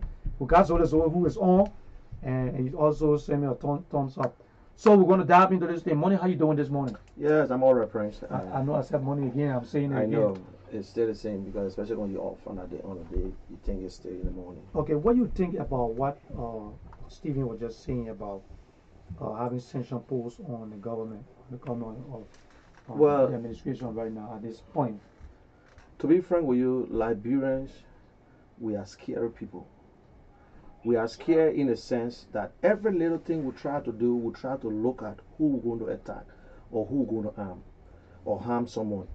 Look, whether sanction on Liberia or sanction is not in Liberia, the people of Liberia is going through hell. They're not already enjoying it. The people who are going to feed it will be first the officials who traveling every day out of the country, shipping thousands or sometimes I don't have to say million, thousands of dollars out of the country. They will feed it first because they can't go anywhere. And you see, America is a big country. That's why everybody call upon America. That the big brother in the area. You're a small man, that you in the community. If anything happen in your community, who you go to for? You go to your big brother. So please go and talk to this guy. But everybody is seeing it. The lives in Liberia today was not the same life in 2017. It's totally different. People's lives have changed. They are going backward. Things prices is going up high. This government is not coming up with any economic policy to tell us this is what we are and this is how we're going to get out of this mess. Yeah, but you know that the George Weah administration came up with, they came into power with a whole lot of challenges. You know that, right? Yes. There was a whole lot of challenges that they came in and met. So do you expect for everything to start falling in place just in a year and two? Like for the few times he been there, you want to say everything's going to be gravy immediately when they're trying to get the set their feet, let's say their feet wet. You get what I'm saying? Okay. In life, there's still. Yeah. Hold on 1 second. Hold on 1 second before Ishan. Hold on, let Ishan go on right now because. Okay. Let me tell you. In life, there's stages in life. Of course. Government continue. Okay. You understand? When Ellen Johnson took over, which I'm not a fan of Ellen Johnson, and I've never been a fan up to present. When she took over Liberia in a situation where, according to the record, they say it was only $80 million. When Julie Brown, yeah, that's right? Right. Okay. Yeah. She took over from a place where everything was broken. Okay. And she came all the way. We gave her 12 years. I can still remember two statements that Ellen Johnson made when she was leaving office. She was bad on corruption and bad on uniting the people of Liberia. This government was up to capitalize on that first. She admitted. She even came up and said, I took full responsibility of my son, $30 million, the money from NOCAP. She accepted it. She took the responsibility. You understand? Now, when this government came in, there was a policy already in place. The policy that was in place was okay. They could have capitalized on it and bring what they have and add on it and take up the race. But instead, they tried to change everything. Just what Eden did, try to change some of the things and try to build new houses instead of renovating or fixing the one or go through the Samedo blueprint, because Samedo went through the Toba blueprint. You understand? So everybody tried to bring in their own thing. But we're not from war, Prince. We are not from war. The war was over since 87 when we voted for Charles and 97 we voted for Charles Taylor. Okay, Charles Taylor was pushing out of the country and we had other interim government and Ellen came in. Ellen went there for 12 years. You think we'll be on the sidewalk begging throughout 12 years? Yes, international community did everything for Ellen.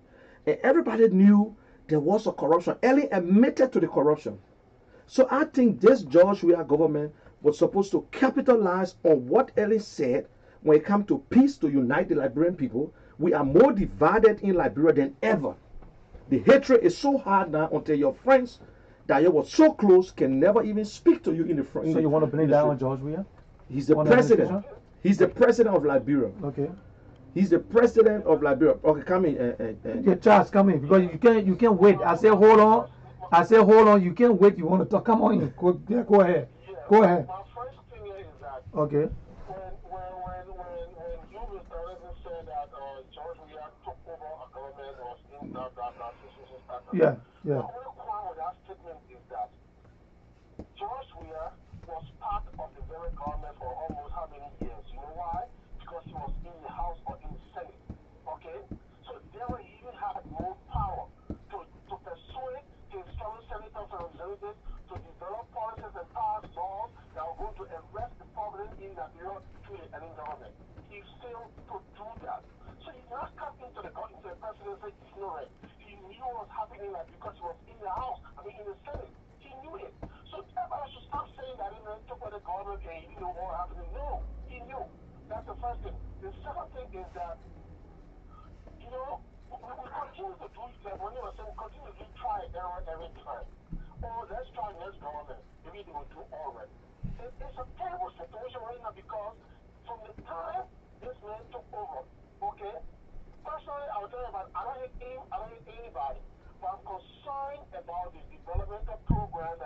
doing in the country. I myself don't understand what is happening through complaining every day to me. So what do we need to do as citizens of Liberia? Again, I will continue to say, we should, there's about time that Liberians step back and say, listen, this is our country. This government is not doing anything. We have to sit down and dialogue and start putting each other against one another and discuss the best way forward for our survival. Because at the end of the day, again, every one of those guys in leadership right now is going to think or great car somewhere. Okay, let me. Okay. You cannot leave. Okay, let me. You step up and find a way to solve the issue. Let others talk. Let's go to our heart. Let everybody put away the differences, stop getting angry with each other, and sit down and discuss how we can sit down and make our country better for our people. As the government will go, the people will still be there. So we gotta start depending on government. Okay, let me come in quick. Money, before you go on to say something. Everybody knew that during the campaign, they saw you on Facebook campaigning seriously against George Manawia. You didn't want George to be president, all right? Yeah. Now you coming up to say that George is not doing the right thing, and you visited Liberia. You were in Liberia. Let me ask you something. I always like to ask people this: was there anything promised to you that George Weah promised you that he was going to give you a job or anything, and he didn't give it to you? Because people feel that those that are coming up and saying things that is saying in Liberia right now have some connection, and people saw you on Facebook campaigning seriously for Alexander Cummings, that you wanted Cummings to become president. Later on, you joined the campaign for Boaga. So, is there anything, anything that was on your sleeve that you decided to come on Facebook and start talking? Go ahead. Okay, Prince, let me tell you this in a public manner and wish everybody watching. No. 2, if I wanted a job or if I wanted to be part of this administration, I was going to be in the campaign with them. Okay. I supported the president in 2005. Okay. I supported the president at the time, Ambassador Weah. Okay. 2011. You see, we came a long way back. Okay. I want to give you this story. I know people will have to listen. The thing is that in life, you got to there's 2 ways of thinking. You got private and you got public. When it comes to things that deal with the people that are out there, you think like public. It's a public thinking. Private, that means it's my private life. Whatever I do behind closed doors, whatever I do for my family, it's on me. I remember I knew George Weah from Liberia, from IE days. I used to have a party to my sister's house in Mama Point after every game.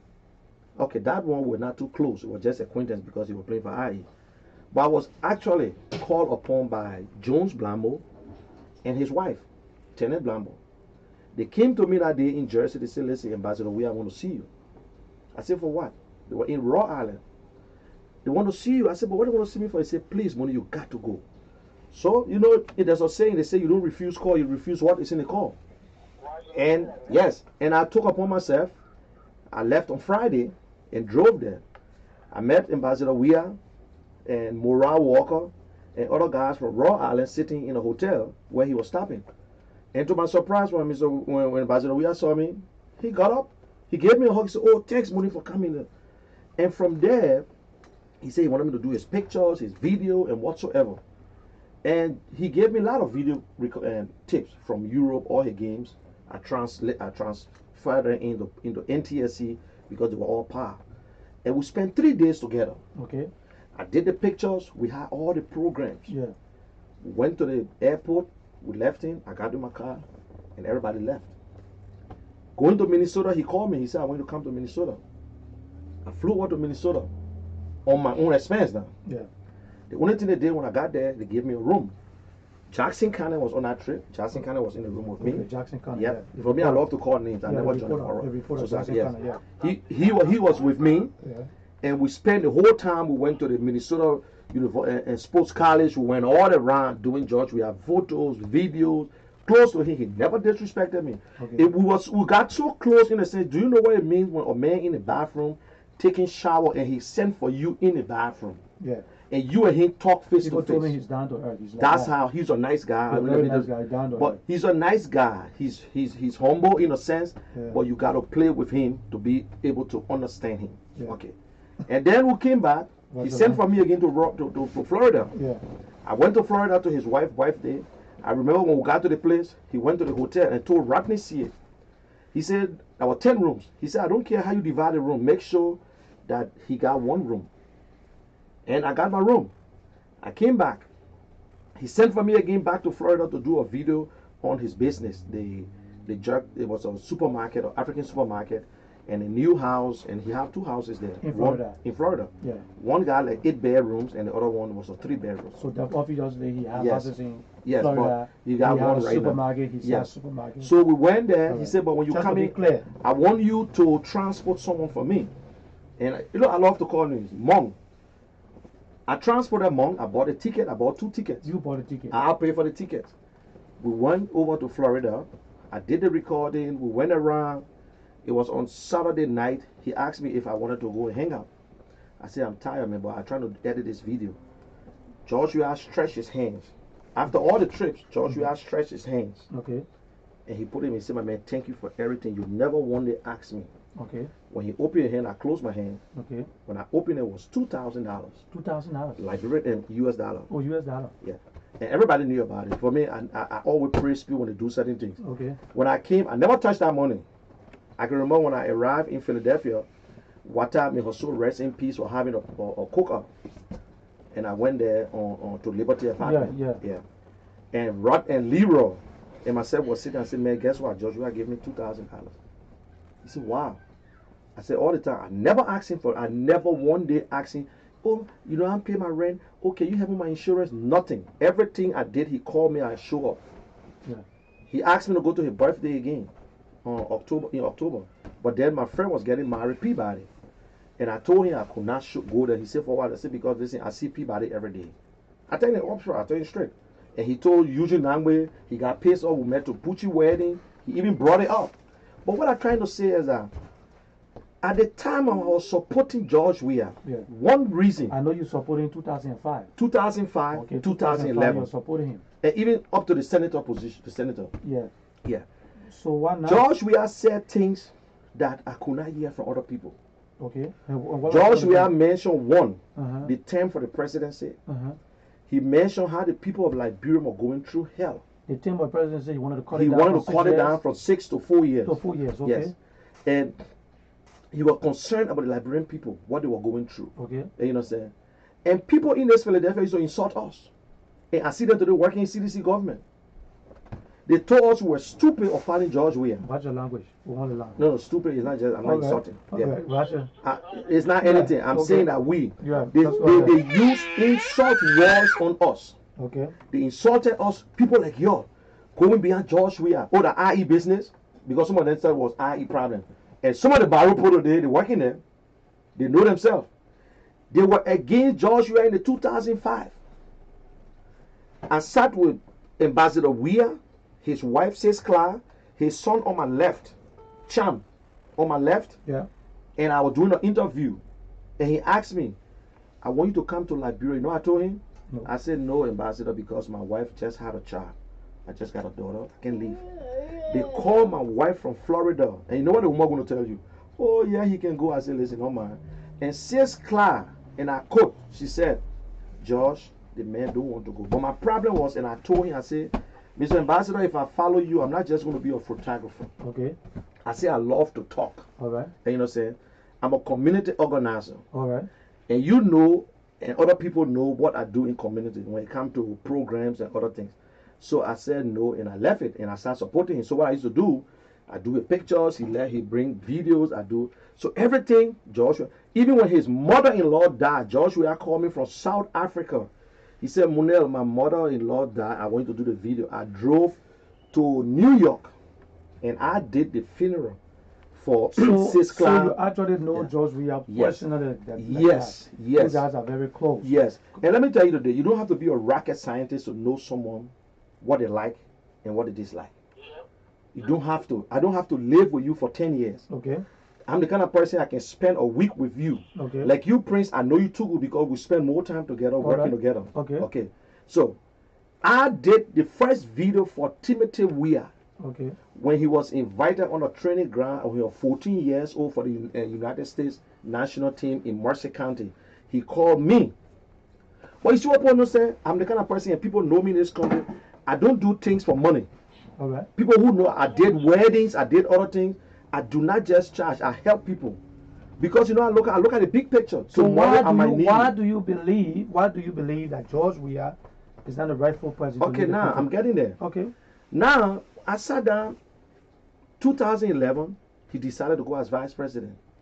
Okay, there was a book, there was a move. You see, elected post is not position like you're applying for position, they demoting you. No, I don't consider that. So, after that election, I personally told him on the phone, we were talking, I said, why can't you just run for senator since there was a space? Because you understand how government works. Because you understand government is not an organization, not a company, where you make a decision and that's it. You're dealing with different 3 branches of government. You know what I'm saying? Yeah. So when George Weah became senator and I started to monitor him, that's why I felt discouraged. I said, I thought this senatorial position should have been a springboard. Okay. You understand? In a sense, no matter what, George Weah can feed himself. Refuse this money, turn your salary, take your salary and spread out to schools. You know what I'm saying? Let the people know what you're doing. But how you know he wasn't doing He never did it. Like politicians, politics is not church. Yeah, because when you gave your time in church, it's between you and God. When you shake a man's hand, when you're a politician, if you shake a man's hand, the entire world got to know I shook your hand. Because you know that George Weah was sponsoring a lot of students, a lot of people in school. It's not, listen, I don't want to go into that. Okay. That was his personal thing he was doing. Yeah, from his pay. I'm talking about from the paycheck now. From his paycheck. From the Senate, the money he was receiving. That's what we was hearing on during the election. Okay, listen. He was humanitarian. That is something. He was sending money, paying people school fees. He wasn't taking money. The money that was coming to the office was being shared to people to help them. All of that. Okay. So that is something that people say. Okay. Yep. Anybody can come on and say, Munel doing this, doing that. You getting it? Okay. Ain't librarian love proof? Librarian, if I tell you what to do, they say, you got proof? Let us see it. Let us see it. In politics, you do not hide. It's a public thing. Yeah, but listen, Mr. Anderson. In politics, you don't go behind the scene to do good. Let the public see you what you're doing. You know what I'm saying? Okay. People said Ambassador Weah went into refugees camp. Is that correct? He visited refugee camp. That's what. And guess what? And I challenge, and I will challenge people again. This is not about hatred. If anybody can present a photo of Ambassador Weah standing in a refugee camp just in front of Liberians, I will publicly apologize, and I would never ever appear on social media anymore. Okay, let's go to where we the report. Hold on one second. Hold on 1 second. Okay, let me come here and ask you for George Weah. George Weah, you know, yeah, but hold on 1 minute, Charles. Hold on the line 1 minute. You telling me that a president who worth $85 million don't have money to go to refugee camp or to help people and to do things? That's what you're saying. The president, you know the president worth. Okay, let me say this. You know the president worth $85 million, right? Okay. You know that, right? I don't know.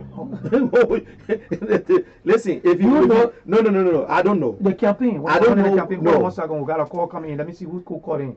Call out your name and where you calling from. Call out your name and where you calling from. My name is Brisbane. I'm calling from Philadelphia. Okay, hold on 1 minute on the line. Yeah, go ahead. I don't know. Okay.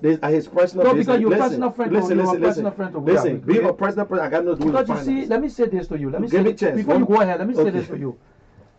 I want the audience to understand something here. I want people to be aware, because people who are close to George Weah, who was close to George Weah, all this time George Weah had all the money, he had everything. Everybody knew that George Weah was rich, he had this, he was a good guy. But all of a sudden, after George Weah started running and certain people didn't have the opportunity to be in the cycle of George Weah, they're all coming back, and people saying that they're coming back, and they come in with serious backsplash, and they're angry, and they say so. They're going back and saying, "Oh, the men are correct, the men are this, the men are that, and the men are so." So that's why I'm asking. Okay, we got two group of people. Because you are a personal friend. We got two group of people. Okay. We got people who supported George Weah in this election. Okay. And turning against George Weah. Uh-huh. We got people who supported him before and decided not to be part. Let me tell you today, I knew that George was going to be president. Oh, you knew that? Yes. Okay. Because of the citizens that we have in our country. Okay. But when I came out, I will not call names, but I will call one person's name. When he called me and said, Ambassador, I want to talk to you, it was Rodney Sear first. I said, my man, the man got my number. I just told him, I said, the man got my number. When Ambassador Weah called me, he said he was in London. He said, Mune, man, you know, campaign will soon start. I need some pictures and this. And I told him, I said, well, Chief, I said, no, I just said, Ambassador, all my stuff I put it, but this coming election, I'm not in politics. I just what I told him. I was in the bathroom and I told him. You always in the bathroom? Yes, especially in the morning. So he said, listen, man, I said, okay, we talk for long. I said, but what are you doing? He said, anyway, I can never catch my flight. I know him when he won't brush the topic on. So and I was it. And seriously, I decided not to put my hands in it. You know what I'm saying? But I knew. But when I went through, you see, you know people two different ways. I know you personally, or I can read about you. So there was nothing personal. There was you don't want nothing. I'm telling you, personally. Job, if you take, listen, if you take the politics out of this thing, I love George Weah. Okay. If you take politics out, yeah, I will tell you today, nobody can tell me George Weah. Okay. I love him. We used to do a lot of stuff. When I say a lot of stuff, I used to imagine paying my way go to Minnesota for what? Who can ask me now? I say, can't go to a wedding, I just chuma go. Yeah. But because of the love and what he used to say before, when George Weah said that he admired Mandela, he said Mandela said, "My son, I'm just a messenger." Okay, before we take the caller, that on the ground, let me ask you something, right? Do you think the George Weah surrounding, the people that around George Weah, everybody keep crying, the surrounding. Do you think the surrounding is affecting George Weah? It is. It is. In every leadership, let me tell you today. Okay. In leadership, your eyes and your ears are the people that surround you. Yeah. But as a leader, you got to be very smart. That's why they tell you, a leader got to have wisdom. You got to be far-sighted person. Okay. Not everything they tell you, you got to buy it. Okay. Leaders listen to every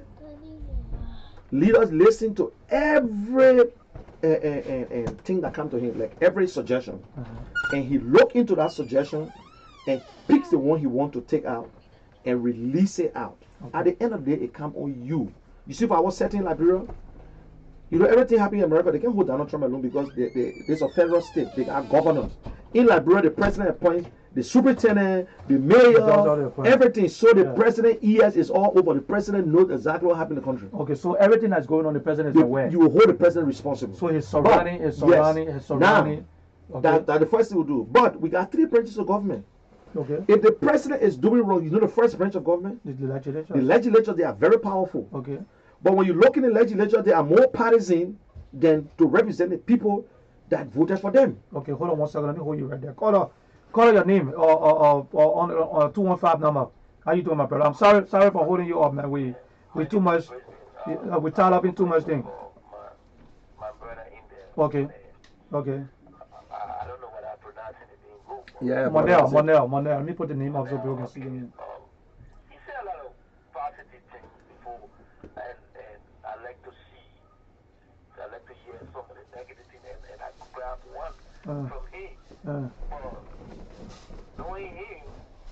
Knowing President Weah, and President now, something I grabbed from my brother, which is he's saying that George Weah surrounding. Okay. It's not perfect.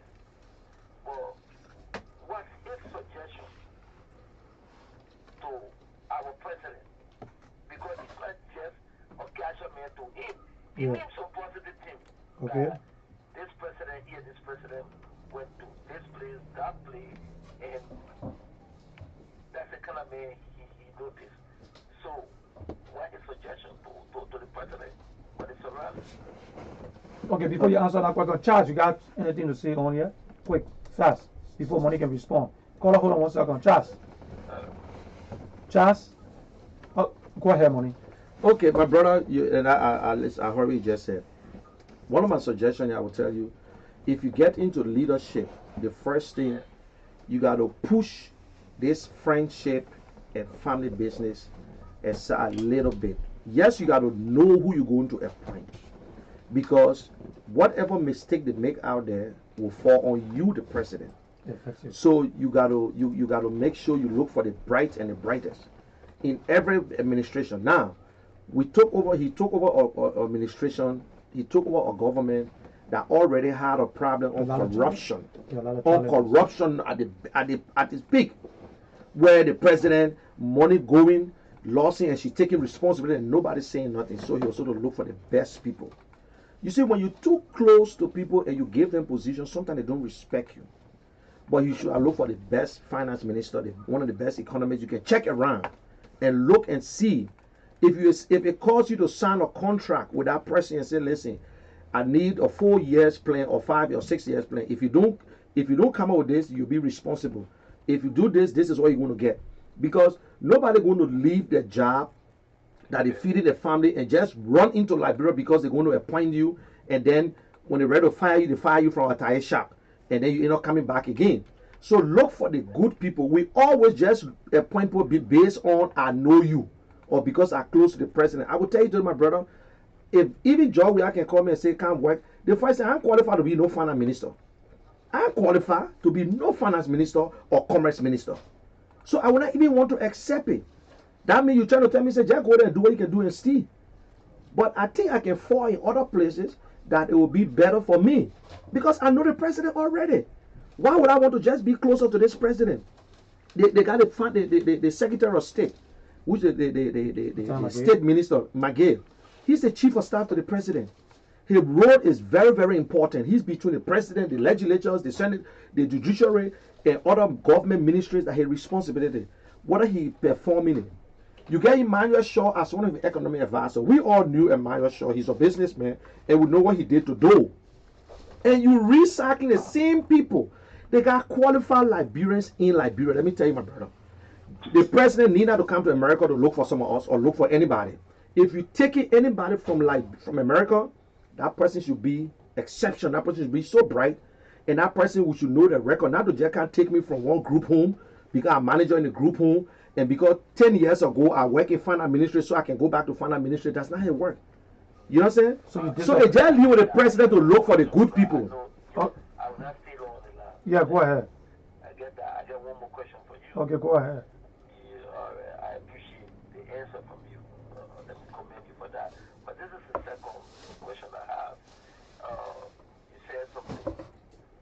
When I took on, and this is why I took, I'm standing, I'm taking serious exception.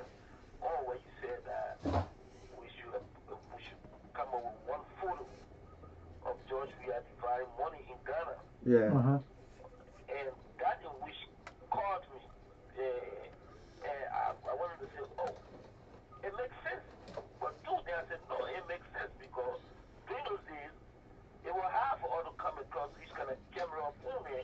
But I got one proof. And the proof I had my little brother was living with me in my house who were playing for IE. I mean, who were playing for Barrow.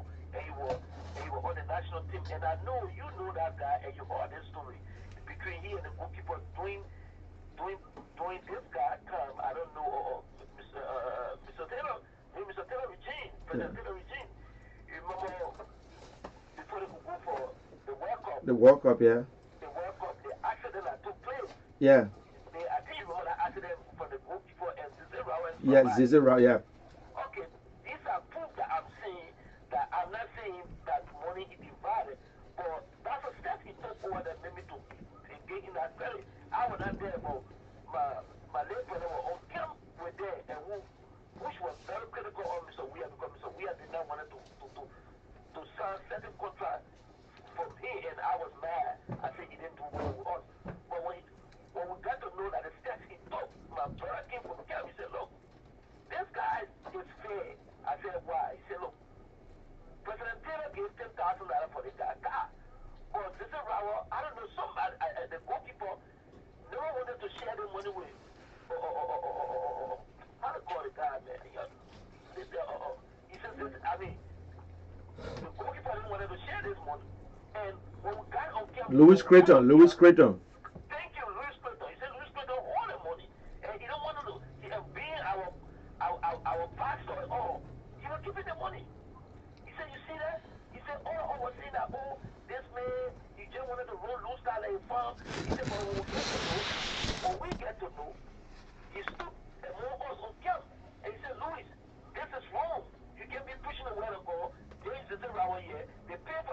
car, you can share the money with the zero. I'm looking at these kind of things. And coming on, rather than saying that kind of thing, how you think it'll be? It's not part of that. It's not something that you can get proof over him that know that he's not the kind of man that people portray outside when it comes to finance era. I know he's not showing the value of money, but this part showing his positivity towards the Liberian people. Okay, and when it comes to football, I will tell you, George Weah, at the time, he controls the national team. Let me tell you the best national team when Doe was in power.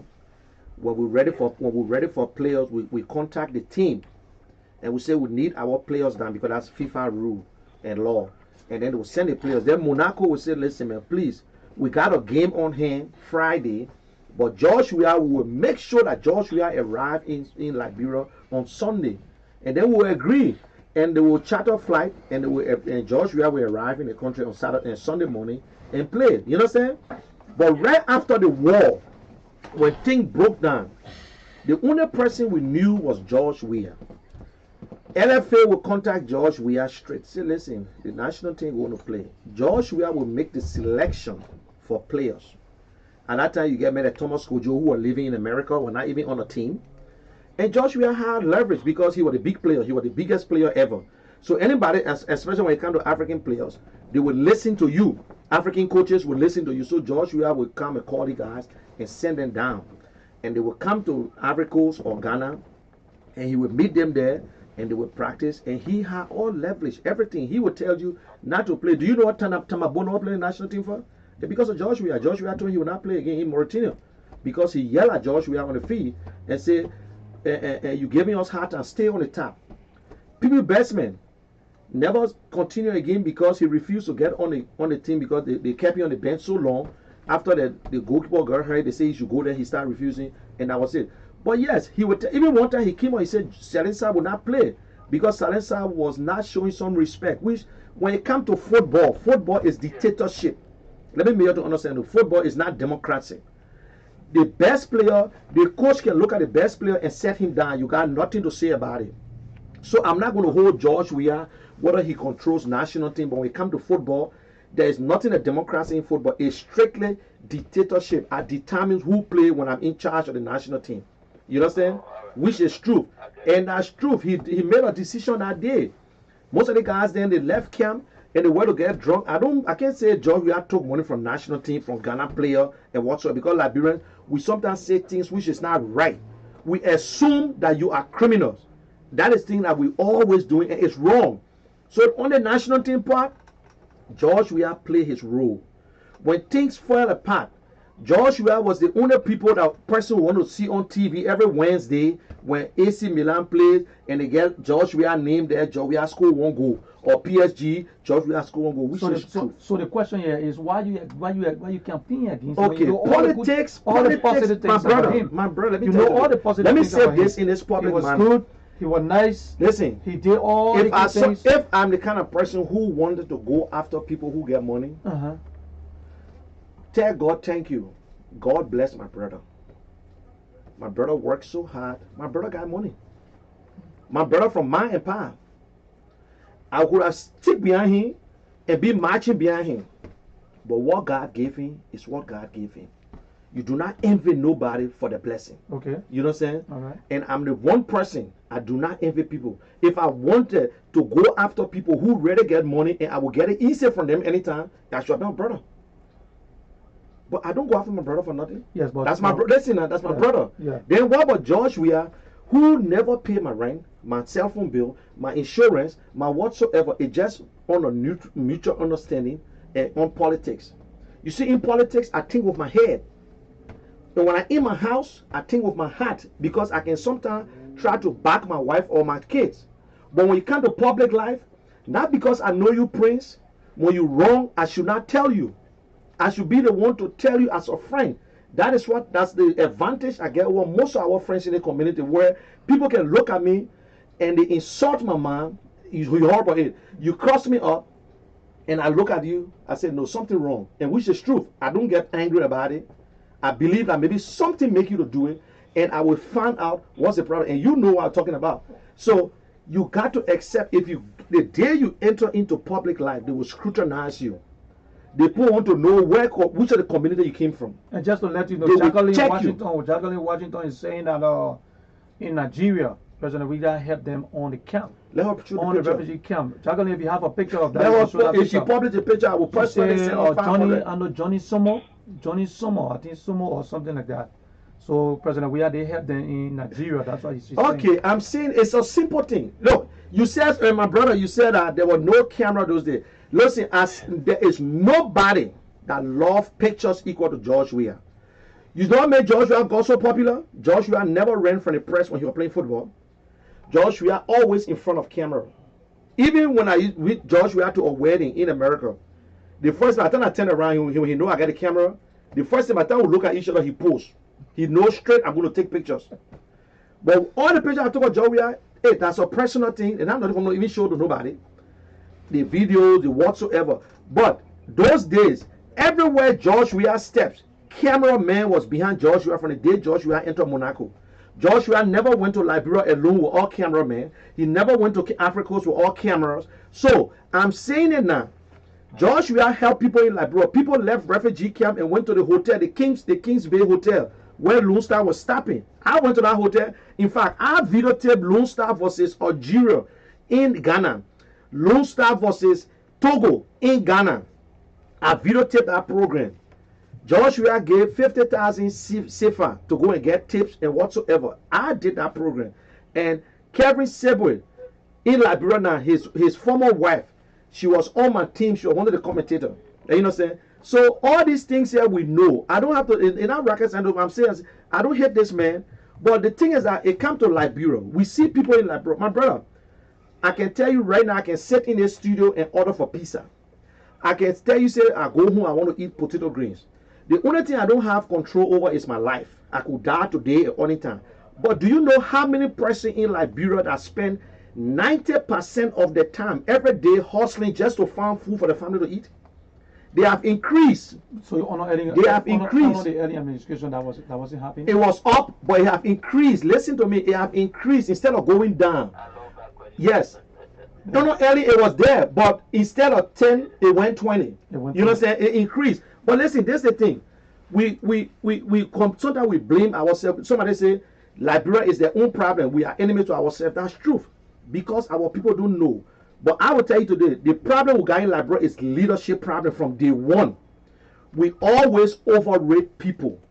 We got 20% of patriotic Liberians who are so fair, and they put other people in front and they sit in the back and make sure your life is good.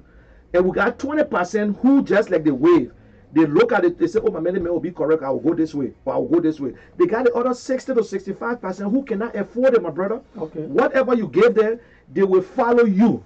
You gave them money. Okay, I was in Liberia for election, and I saw it firsthand. I visited 17 districts in Montserrat County, the biggest county in Liberia, and with the 17 district. One district alone is so big like District 17, Todi. I slept a week. I spent a week in Todi. I went 17. I went all over and I saw the way people live. So people are not living good. They were not living. And then guess what? All these things you do for these people in Liberia, they still want the physical cash on the day of the voting. People came and said, "Oh, Papa, we'll go vote to $5." I said, "What do you mean?" They will go and take the picture. They do selfie in the voting room, and for true, according to Ernest Crook, they will do it and they will come to you, get the money to them, and they walk up. And Neck will tell you the same thing. Neck said, Jack gave me, I was looking for 3,580 pool workers. That means I got 2 pool workers to every station. People came from Neck and told me that if I can give them $5 for all my people, they will hire my people. That means they will make my people coordinator. I said, what? They put not joking. And I saw some put a pointer finger. You see the guy get what 3 horses, the guy get 2 from the neck. Everybody hustling in that country. So now you're telling me that it's corrupt. So we're looking at the president alone. But for our legislatures, our judicial system. So, and let me tell you today, my brother, listen. The entire. You know, 2 groups. But can I ask you? Yeah. How you consider alike? You know, you said, how you consider the people said, and I forget about the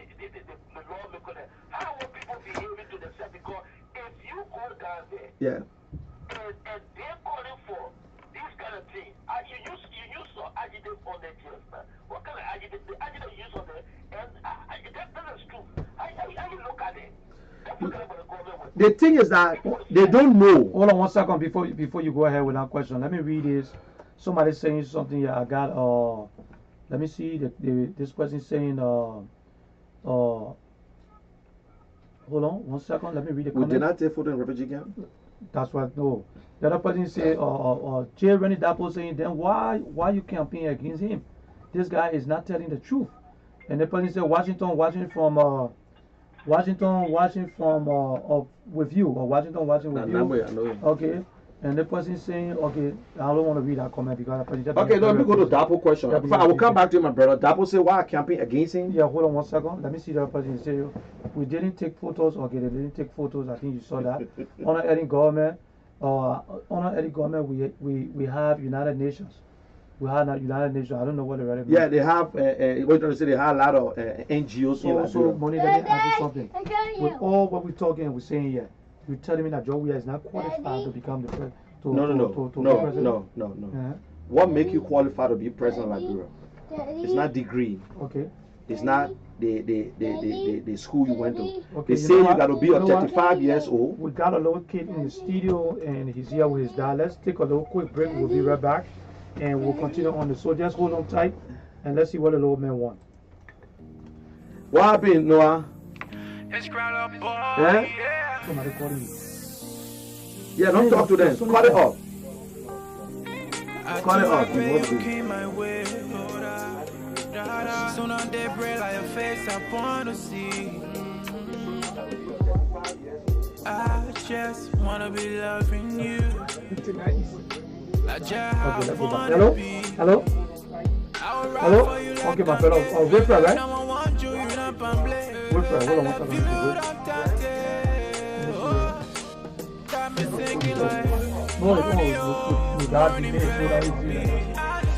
Whipper, you there? Morning, baby. Got a song for you, yeah. Morning, baby. Okay, so that's Morning, baby. When you smile, the whole world freeze. Hold on. When you post, no need to say cheese. Oh no. Your beauty, that newsletter and carry the cheese. Oh yeah.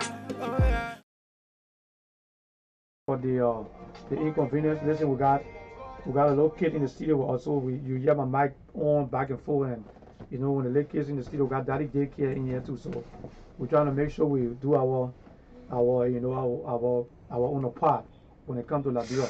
Let me ask you and the caller on the line. There is something I want to ask you guys, right? Did you listen to Henry Costa this morning? Henry Costa is leading a campaign called Save the State. And according to what Henry Costa said, they have been talking. And people have been talking, have been trying to make recommendations on everything. The president is not listening. So they want to come up with a mass protest, giving demands to the president and asking him to meet up with those demands. What's your take? What's your take on that? You talking about the president personally. Okay. And you saying you also admitted that his surrounding is not appropriate. All right. So do you think that's the right thing to do? Do you think we reached to the stage where we had to come up with a mass protest to get the president's attention? Okay. And you see, and yeah, go ahead with that now. Mr. Anderson. Yeah. The president made one statement when he was inducted into office. Okay. He said, "I will lead Liberia according to the Constitution." Okay, Constitution, yeah. And I tell you, that's the only thing I took out of that whole thing. Okay. And you see, one thing is that I myself am guilty of. I never really sat down to go through the Liberian Constitution. Okay. But when the president said that on the whole speech, okay, that what clicked my mind, and I started to go through our Liberian Constitution, and I noticed in our Constitution there was things there for the citizen, and there were a lot there for the president. Lot. The president is very powerful in Liberia. The president of Liberia is very powerful. Yeah. Yes. Now, 61, Article 61 of our Constitution, United States, no former president will be prosecuted for any criminal act or anything that happened during his time. You know how they put it there for? That thing was put there in 1986 because of the PRC government. So we have and today it's still there. You Yeah. can prosecute early, Yeah. but you can audit early. You can audit her. But you can't prosecute her. You can prosecute her. So now you can't do nothing to Josh Weah either too. You can prosecute him in a way that you think you can just do it. Now, when you look at Article 1 of that Constitution, is the most powerful one. The citizen is the responsibility. If the government is not doing well according to them, Yeah. they can assemble. I don't know say protest. Protest it sound bad. You understand? If the people in Liberia think they want to march and petition the government and say, Mr. President, we think this. But the only thing I tell anybody will be against, you can't tell me say you call upon the president to resign. No, Getting it? the protest is not about resigning. Okay. It's I not don't about want to hear resigning. people, I don't even condone it that I will assassinate the president or I will do this to the president. That bold nonsense. We can't do that. He was elected for a term which is 6 years. Okay. If you're not okay, you go to the ballot box. But people got the notion that in Africa, you can't win or incumbent. And still, I don't believe it. You know what I'm saying? I still don't believe it. If you play your cards right, if you do your homework, you can. So if they want to assemble, on that day, it's up to them. But sometimes we got to be very careful. We're too emotional. Take your friendship, take your heart, and put it one side and speak the truth. Where the president going wrong, you say it. The president need to talk to the people of Liberia. I will tell anybody today. Okay, hold on one second. Call out your name and where you calling from. You calling from New Jersey, right? Okay, Crispy, we're going to give you the opportunity to speak. Crispy, we're going to give you the opportunity to speak. So go ahead before you or you can come again. Okay, all right. I want to thank you guys for the show. Okay. It's good. We have to talk about Liberia and stuff. Okay. The guest that is talking, saying that Joshua has not been helping people, talking against Joshua, he's never been to refugee camp and stuff and things. He's looking for a video, that's what he said. There's a picture of evidence to get somebody back on the data. I can give him a reference. Tell him to go on YouTube and Google Joshua biography or check for Joshua visiting Bluebird Camp, Liberia Bluebird Camp, visiting the same camp what the girl talk about in Nigeria, so he will see the Joshua he's talking about. I know he knows Joshua personally because he goes with her. I know he knows Joshua because he used to be a cameraman behind Joshua, but that's not the case.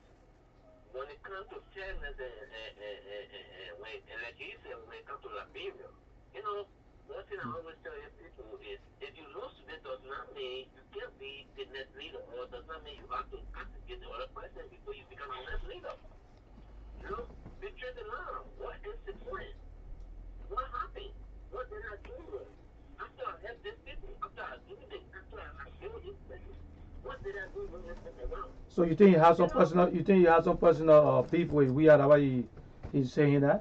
He coming up with that? Do you think that this guy in the studio have a personal beef with we are? That's why he's coming up to criticize we are?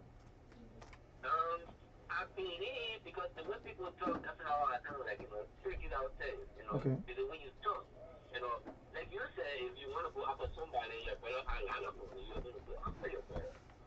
But I think you can also just be in your talking. You should be based on your own story to deliver. I know if you go for the next election, you should be based on your own self to get your point across, not just your own point. Every man get his negative. Like you down there have your own stuff, if they're wrong. I have my stuff out there wrong. But if you're based on that man's stuff that if they're wrong, and you're going to use that and utilize it to be your campaign plan so that people will look up to you or to make the man look ugly, then that's where the problem comes in. Yeah, but listen now, he's not. You be thinking about putting yourself on the platform. Yourself. Yeah, but Okay. no, hold on 1 minute. But Carter, listen to me. He's not trying to run for public office. He said he ran campaign for his brother, so he's not running for public office. Okay, Let me give you the friend, chance to respond. I respect your view and thanks for coming up. But the first thing, when George Weah was just a regular George Weah, nobody talked about George Weah. But because George Weah decided to run for president, he's public figure right now. He's a president of Liberia, and I'm citizen of Liberia. That's my right to criticize the president. I'm not insulting the president, but you look at the action, you look at the president action and tell. If it's going to be good on Christmas Day, you tell from the eve. So if I'm criticizing President Weah right now, it's nothing personal. It's not his private life I'm talking about. You never heard me talking about his family. You never heard me I'm talking about his public life. Today, if I decided to get into politics, and people will scrutinize me from the day I was born or from the day I was selling bread in Lookington, people will bring it up. That doesn't mean that I have to get mad with them. That doesn't mean I have to go after them. I mean, hate me. No. People will say it. That's the beauty of democracy. So I don't want you to come up and say that maybe I hate George Weah or are saying things and criticizing George Weah. George Weah is the president of Liberia. And I'm not even calling for his resignation. I'm not calling for anything. I would love to see George Weah doing good. Okay, go ahead. Go ahead. Okay. You said it was during George Weah's time. I mean, George Weah got his power, so I don't know, is the poverty rate increased? That's what you said, according to you right now. I was hearing you. No, he said early time it was tough, but George Weah time it have increased. It's just like if your unemployment rate was, it's getting worse. If your unemployment rate was 10 and you took over and it went to 12, what's the difference? How did you get to find out? How did you get to do your mouth? Well, excuse me, was the people was okay, excuse, okay, all that stuff into your mouth. How did I mean? What kind of system that you use, or what kind of I don't know what to say, or machine, or what thing you test? So hold on. Okay, hold on 1 minute, caller. Okay, hold on 1 minute, caller. Also, we have another brother on. Wilfred, you there? Wilfred, you on? Okay, Wilfred. Okay, Wilfred, let me give you an opportunity to respond. Can you close up so I can let you go because we got to wrap this thing up? Yeah, okay. To our single guest in there, he said a lot of things that make sense. Some of them I still stand against my wall that we need to follow. But this is what he said, and I take him serious that the president gets most of the power in there while you are sitting. But going back to our constitution, I want for the Liberian people to remember this young man that take power. This man did not take power on real politician. I always say this. I know where he's coming from right now. Because his background sitting in the studio for a conversation I start grabbing him, knowing that that's his own friend, best friend. But right now I want him to look at this president as some movie star that we bring it into politics. And we made that mistake. Our seat not going to be run like a normal seat. Like, for example, Donald Trump. Obama and Donald Trump, you see here is quite different. So, for me, my advice, I love the suggestion they're making, but I want him to actually look at things on the other side. Like for the second term, and reshuffle take a little bit of time. Like I can come into office, you can just grab me and put me to that studio. You think I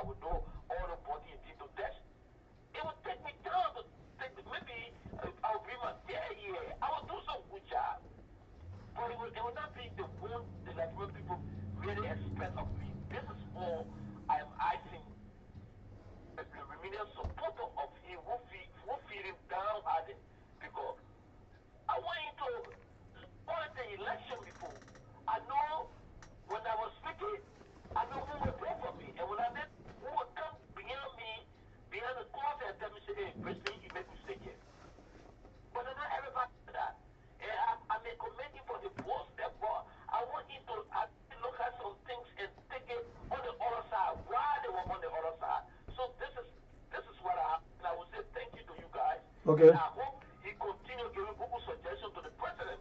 As I respect that he, one more he say, forever. I see, I know if you speak that, yeah, he's not coming with no kind of insult. This is what we need for the Liberian people. Oh yeah. I don't care if the man are your best friend, respect that, respect him. So let me say thank you to the studio guests there, and thank you to the moderator. Thank you. Thank you. Thank you very much. Thank you very much. Yeah, go ahead. Go ahead, Money. You answer. You know, people say that. Thank you, Chris. You can go now. They say, Munel, man, you knew this president. I think you just ought to stand by the president, or don't say anything. Yeah. And just don't say nothing. Don't criticize and just sit back. What brings in life, if you don't stand for something, then you don't stand for nothing. That's correct. And in life, when you decide to get into public life, your community organizer and whatsoever, and people try to respect you, you got to be fair to people. Nobody here is perfect. Yeah. We all did some things that might end up harming us in the future. Okay. And I would say this: people who left CDC because of certain reason is on them, not on me. I was never a member of CDC. Okay. And I'll make it So clear you today. remember from the No. I registered with one political party in Liberia in 19. Do you remember what Unity Party? UPP. Oh, because you supported. Also, you were just supporting communists. I supported George Weah. Okay. Friend of George. That was before. I 2005. supported communists who I never met before. Okay. I only went through all their platforms. Okay. You understand? And you also supported Joseph Waka.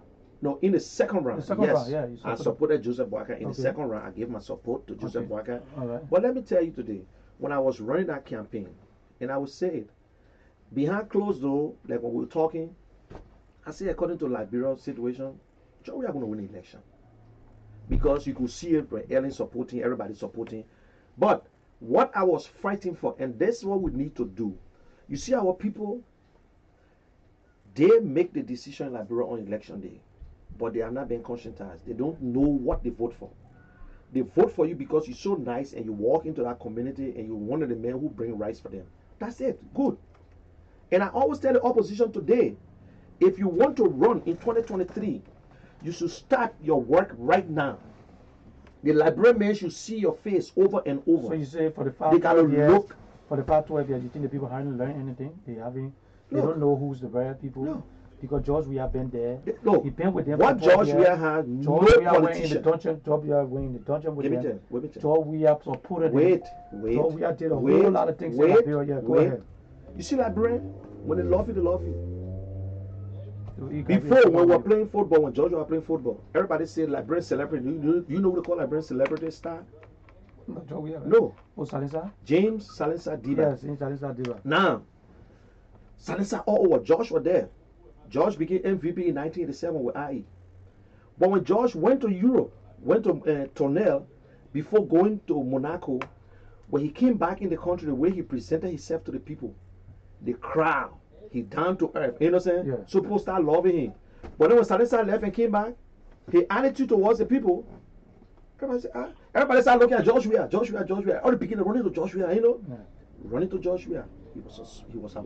He was the celebrity of Liberia. He was The hero. the eye of Liberia when it comes to soccer out there. Yeah. All the way we were fighting war and whatsoever. He was so popular. No politician get in Liberia. George Weah is so popular. If George Weah just slow down, people will slow down on him. But George Weah is popular. I told people, I said, listen, So if George Weah run for the next election, you believe he's if going to win? If George Weah put his house in order, He's going to win the next election. listen, he got two things to his advantage. One, people got it saying that you can't win or incumbent. The president of Liberia appoints the election commission. So you're Wait. not going to rig now. You're not talking No, about give me rigging. a chance. All right. Do you know what his name, the election commission right now? Yeah, no, you know he ran for representative on Unity Party ticket before, and he lost. Oh, what's his name? That means Kokoya, Gokoya. he was a Unity Party president. Early appointed Early him. appointed him, yeah. So George Weah get it right to just look at maybe 12 or Molu and say, you election commission, what you do? Yeah, but you're not talking about rigging. Listen, You're not talking about rigging. I'm never said Ricky. Okay. I said the president has the right. You have the right. Okay. But being that the president appointed you, wait, it doesn't give you the wait, right to think that you wait, can rig the election. Wait. Okay. If you rig the election, what can you do? Can go to court. They got a court. You go to court, what can you do? Court has zero. Listen to me. You see why people fight for the Supreme Court? You see in America today why Donald Trump pushing, fighting for setting people to get on the Supreme Court, and when they take in the Supreme Court, you win. Now listen, the same thing happened in Liberia. Okay. Once you get a house, right now Donald Trump got the Senate, and he believed in the Supreme Court because he put two presidents there already. You getting it? Yeah. Every president fight for that two positions. In Liberia, George Weah got the representative. They will not do nothing. They will not go against him. The Supreme Court, he's going to appoint somebody there again. You can't just go against the president. You know what I mean? Yeah. So that one is all over. Every president want to protect himself. Now, if you want to win, if George Weah don't play his card the way it's supposed to be played, it will be a tough election. He could win. You know what I'm saying? Or they could change the result. And I pray to God it shouldn't bring any problem. But if you as an opposition going to wait for 1 year and you won't go run, Joshua will beat you like a market dog, because you know what? They already know Joshua. Joshua just need to go back to the people in that same place and tell them, say, listen, these Munel men are running against me. Yo, so you rather be with 5 years, wait, 5 years ago he said I was messing up, but he didn't show his face to you. Yeah. Now election coming now, he won't show his face. Yeah. But if you start and you visit looking down over and over and over, if George we are trying anything they put looking down, say, hold on 1 minute, we gotta call your name and where you calling from. Hello? Call your name and where you calling from. Okay.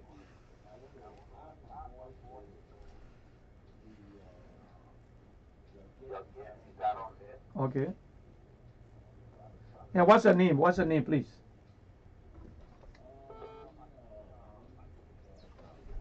Okay, Cannibal. Okay. Hold on 1 second, Cannibal. We got another caller on the line. Hold on 1 second. Let me bring it in.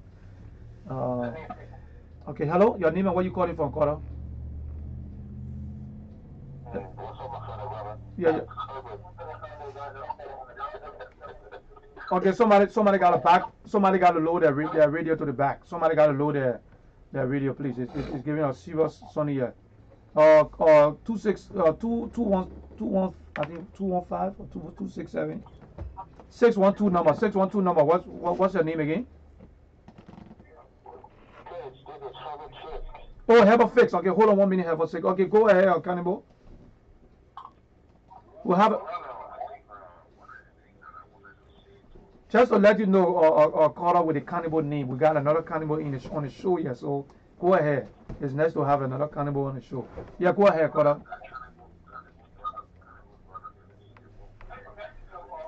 Okay, all right, go ahead, Cannibal. Actually, the reason why I wanted to ask for information is because tried to give. I'm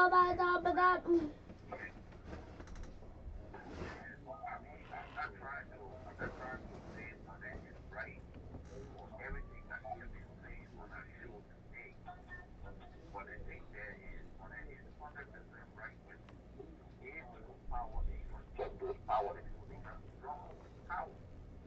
Okay. And Nigerian people will sit back and not say anything for the 10 years that people have been over the years in Nigeria. The fact that if we want to run the democracy, if we really want to run a democratic country, people should be free to express themselves, people should be free to give their opinion, whether it is a man, brother, everything or not. But Nigerian people got the tendency that when you know somebody in the president office, you see it in that president, oh, he's doing the man, and you power that part of the man say what he say. So all the other way, you look at George Weah, just give it up. God knows George Weah somehow, some way. But the thing there is George Weah is not doing a good job for the people. Look at the economy. The economy is completely destroyed in that country. The economy in George Weah is not doing nothing to bring these people together, to bring people like Monette rightly said. Why would you take somebody like Emmanuel Shaw and bring Emmanuel Shaw into a government that you want to see transparency? Emmanuel Shaw is not a transparent person. I know Emmanuel Shaw very well. Not only Emmanuel Shaw alone, let's look at Phoenix. Let's look at Phoenix was voted on the office in Grand Bassa County. That West Phoenix, I'm here to say these people are the only educated people on that. Those are the only people that speak in our country to do anything. But I just wanted to ask my what is who think about people that don't get to the people that Liberia and that nobody to say anything. So I just wanted to ask my voice to that. Nobody in Ethiopia. Okay. Ethiopia president saying about his Daddy. Because there is no reason why there is no tangible reason. Okay. For the fact that people think that people can have criticized Ethiopia president or Liberia, I think is completely absurd. And people need to understand that. Okay. All right. Thank you, caller. Thank you, caller from Liberia, and we hope you have a wonderful time in Liberia. Let's come back to my brother have a fix on the line from. Wow. I'm telling you. Long time. Happy to hear your voice too, my brother. You got Manel on here, and we're so happy to hear your voice. And I wish I could bring you on live so people can see your face. Yeah, I just wanted to address the issue that your colleague, the guy that's sitting by you, he said something that actually brought prompted me to actually call you. Okay. The thing you need to understand is the institution of Liberia is broken. And as far as I'm concerned, the institution is not broken. Since the war, Yes. as far as that guy's inner soil. So when you ask him about, when people break election, and he was like, well, what can you do? It's sad for him to even say that because as far as I'm concerned, there's supposed to be some form of rule of law in the country. Yes. That's what I'm saying. Yeah. Those who want to reference about Donald Trump putting someone in the Supreme Court, yeah, every president protect themselves, don't get me wrong. But the difference between this country that we all live in now and the country that we all used to love is the people in this country, they are patriots. Yeah, you have some people who will try, you understand, to break the system, to go around the system. But you still have people in this country that still respect the rule of law. Yes. And they will not tolerate certain things. That's why this current president is having a hard time. Having a hard time, that's correct. If that was the case, they would have turned over the Affordable Care Act a long time ago because guess what? You still got more Republicans, that sit in the Supreme Court. So even with that, I don't think my opinion is wrong. You understand? The fact is, in Nigeria, we need opposition because opposition is checks and balance. Yeah. You can say because one is president, he doesn't need checks and balance. He's not above the law now. He quoted the Constitution. Look at Article 62 of the Liberian Constitution. It talks about any president that accepts bribery, you understand, treason, to be impeached. My question is, for this 50 billion or whatever billion that got missing, you understand? Yeah. What's the, have they ever done a ton of investigation? That's all I got to say, Clint. Okay. Fix. No, let me stay there. Let me stay there. Yeah, let's talk into you too. Let's talk into you. Don't go. Okay, hold on one second, Fix. Listen, what I said, I think we almost were saying the same thing. America came into it because I said that the president of Liberia appoints the election commissioner. I said because people of the belief that in Africa you can't win an incumbent. They still got good people in Liberia. But you see the house in Liberia, our legislators who's supposed to do check and balance on the president, they're not doing anything. So the question he asked me, I said, even if they break the election, what will you do? He said, you go to Supreme Court. I said, the president already pushing to put who he want to put in Supreme. They still got good people. As much as we don't like Kabina Janet, he was a rebel. But Kabina Janet he applied the law when it came to certain things. Even when it came to that taxes, he applied the law. But what happened today? Out of politics, he had been voted out and impeached. And which is true, they can impeach the president when he takes a bribe. That's true. But are they going to do it? So I'm not going to, I don't think about it because the House will never bring it up in Liberia. You see, that's what I'm trying to say. I just want to compare that. But he wanted me to say maybe they will steal the election, and I don't want to just believe it. We are not because trying I'm sure to they still got good people in Liberia who will come out and say the truth. What a majority say this, but they will end up saying the same truth. So I think you myself were almost on the same thing, but I never and I just want to let you know, Monel and myself and Fix on the line. I got Kwame Primpe in Ghana saying he's watching from the chop bar in Accra, so he want to send a greeting out to us. So thank you very much. Yeah, thank you very much, and happy to see you on the line. My other friends stay on the line. No, he left. Thank you so much, Fitz. Okay. And let's keep in touch. There's another guy who was on the line say that I should check on Facebook. No, I should check on YouTube. Okay. And while I'm here, I've been checking the entire YouTube and Google. Okay. And still, I can't see one picture of the president in Ghana at the time he was a professional player, or at the refugee camp. Yeah. I'm still checking. I said George, we are in refugee camp in Nigeria. Nothing came up. The only state showing UNICEF something, and they're showing George we are holding his trophy. You know what? I'm gonna do a research. So do your research. I'm gonna do a research. Do your research. It's not that I'm trying to say. I will come back. What I'm trying to say is that sometimes we give information out because I'm in a situation. Someone asked the same question about Cummings. Nobody knew Cummings in Liberia. No. But Cummings, the people who supported Cummings had to do something for people to know Cummings Liberia. So they start having a foundation, they start building this, they start doing this. So why George Weah don't even need to build a well? No. George Weah didn't have to put or dig a well in Liberia for people to know him. Thank you. People knew him. Now, that is the situation. So Cummings had to do all these things and spend more money for people to know them. And that's what Liberian people looking at. But what about the vice president who already knew? People knew the vice president for 12 years. Which one? The vice president. Not there? No, I'm not talking about. Oh, the people knew Joseph, but let me tell you, vice president is a ceremonial position. And he's what happened to our vice president. Wait. Listen now. And he's what happened to our vice president. That shit is so comfortable. You do not make decision when the president is stay in charge. The president is in charge. You can make decision, but you can't do nothing. You have influence. You cannot be. Some form of you cannot be. There's no way you can be vice president. Excuse me. Tell me you don't have in influence. Africa. Okay. You can be more celebrity than the president. You can to the back. You can talk. No. You say to the back. When you to the back, that's why I say hear you. Influence. No, that means we're not going to hear you. If you ask the vice president, now she say everything fine. If you ask the president, will say the president say everything fine. We hear the vice president. Yeah, but at the back you can be able to talk. You have some influence to say, listen. Now, but let's go back to the division. Okay.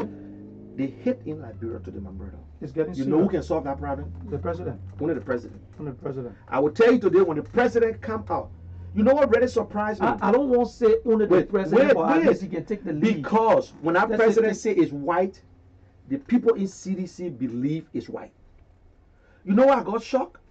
When Adolph Lawrence died, I was watching the Facebook pages, all the comments. Yes, and he said he against George Weah, a coup for he died. In fact, a lot of balls also died. People start making statements. Now, I think the president was supposed to come up and say, listen, I'm president of Liberia. He's not president of CDC. The president, when he travel and come back to brief the country, you're not supposed to go into Bangura Church and address the country. Yeah, but money, you know the president very well. The president he said that don't judge me by my eloquence. We not forget about eloquence. Do you know how many American presidents do you know the president make mistakes when they preaching? Do you know the president will be somebody who talk a lot or who sit down and I mean voice things up all the time? When y'all sit, listen to me. Is he the president? The way he's reviewed. Listen. Don't get me wrong. Now you know that you even know that the 12 years for the 12 years we were in Liberia and Ellen was president. He never criticized. Never critical on. He never criticized Ellen. The only person that was talking was Jefferson Koji, Moruba Molu. Look at me. I didn't even know about Samuel. I want to tell you this today. But yeah, I want to tell you this. Samuel Ture was the first CDC chairman. Okay. In America. Okay, but I'm telling you, even George Solo, certain people were talking. Listen. But the president never. That is the problem I got with CDC, their party. Okay. I'm not here to listen to Jefferson Koji. He's not the leader of the CDC. But that's how it's. Wait now, wait. That's how it been. Wait. They all protected Joshua. Joshua is the quarterback for the team. He's the quarterback. Okay. He's the most valuable player. They protected him. They say, you don't have to talk. Just go sit down. You don't have to say nothing. We will do the talking. Okay. That's how they did it. All right. And I will tell you today, even while running around, Joshua said it. He looked at Ellen Johnson at the time like a model. He couldn't criticize her. I myself, one time I got vest was in Minnesota in the hotel. He said that. You're very respectful to her. You don't have to insult her. No, you never did. I said, but you can criticize her. You know what I'm saying? You can say things that are going wrong. Look, Joshua was, during Ellen time, Joshua was the second president. The president for the people and the president who runs the executive mansion. People, he had that influence where Ellen had to put in a situation where he would calm things down. Why making peace in Basel? Yes. They're making peace in Basel. But what we're trying to say, he was never done. He's in charge. Yeah. You see just how the other people were critical of Ellen. You hear any political leader really criticizing George Weah right now? No. No. You know who doing it? No, people talk. No. You know who doing it? Communist talk. No, wait. You. No, No, there is no. Forget that. Listen, they are not political leaders. Okay. What I'm trying to say, when the last time you heard communists coming to Jeff Bash? No. Okay. No. Or Bromsky? No, none of them. Or Joe Boyka? We don't even Who know doing what it? exists. Who doing it? That's other subsidiary. People Other in the people. party. Okay. And outside the party. That's what happened with the Concerned CDC citizen. party. Let me tell you something. The freedom of speech, and I said it before, and anybody can go on my thing and play it. I said my problem Don't in be talking Liberia. about my chair before I put you on my seat. My problem in Liberia was this freedom of speech. Okay. If it's going to continue, Honor Ellen, we had it. Whether it will continue. What do you mean whatever will continue? Is it Well, listen it to is me. continuing Listen right to me, my brother. Yeah, go ahead. Listen. And whether it's going to continue, there's other people who I don't going like you around. making a statement whether it's going to continue. It's not still no. What You do know you why it's not continue? Just imagine you right in America. Uh-huh. You try to say the truth. They say you hate the president. Yeah, but nobody hurting you. No. If The- people no, you're being listen. critical. You see, if the only way you can solve a problem, you got to identify the problem. Okay. I don't want when I criticize a president and you cannot see the only thing you're going to say, like one of these guys who just say another stupid show again. Y'all will like kick it door, y'all will eat door. You know, they kind of statement. Is that a statement like people? You know, people that are right. That's That's just their right. But they're representing a party. Yeah, but you don't know whether that man is CDC or CDC or Listen to not. me. You don't know. Listen to me. Yeah. I'm an independent person. What I support right now, as I'm sitting, I'm not supporting no party. I supported communists. You don't know who I'm going to support in the next election. You don't know. It could maybe it might be communist. Who knows? If I get my $5 million, I could run for president too because I need money to run for president. You don't know. You getting it? So right now, it's not about communists. It's not about George Weah. It's about Republic of Liberia. Pro-po. If you tell me right now how I understand the word pro-po, Stay poor. No, that's they reach the other one who it say stay poor. But if you tell me now the meaning of pro-po, before Ellen traveled with 20 men, 25, 15, I'm coming as a pro-po leader. I would not travel with 25, I cut it down.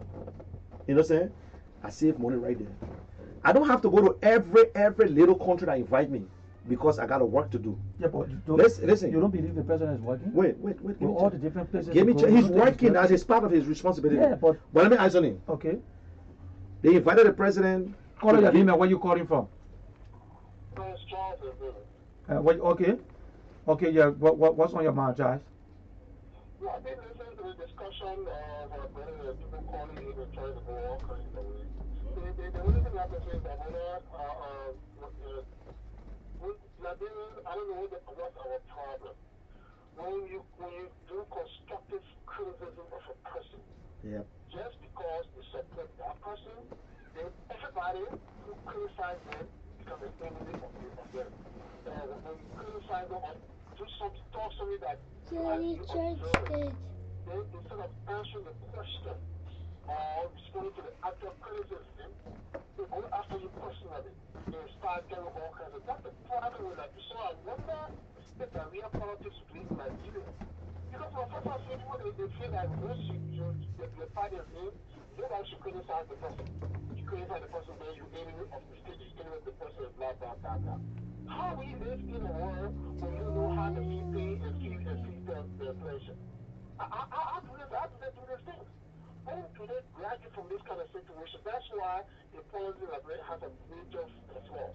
And people always hate each other because they're willing to carry it. When an NGO got there, the person over there, they were first. The same choice we have people. When they criticize other people, that was a problem.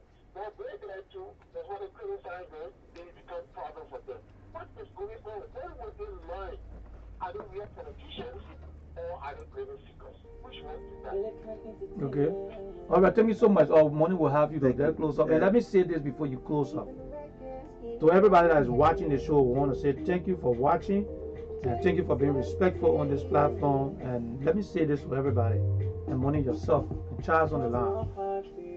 Our country is at the point where I don't think anybody should sit back and just watch. This is time for every Liberian, wherever you are, We all need to come together and figure out what is the problem. What can we do?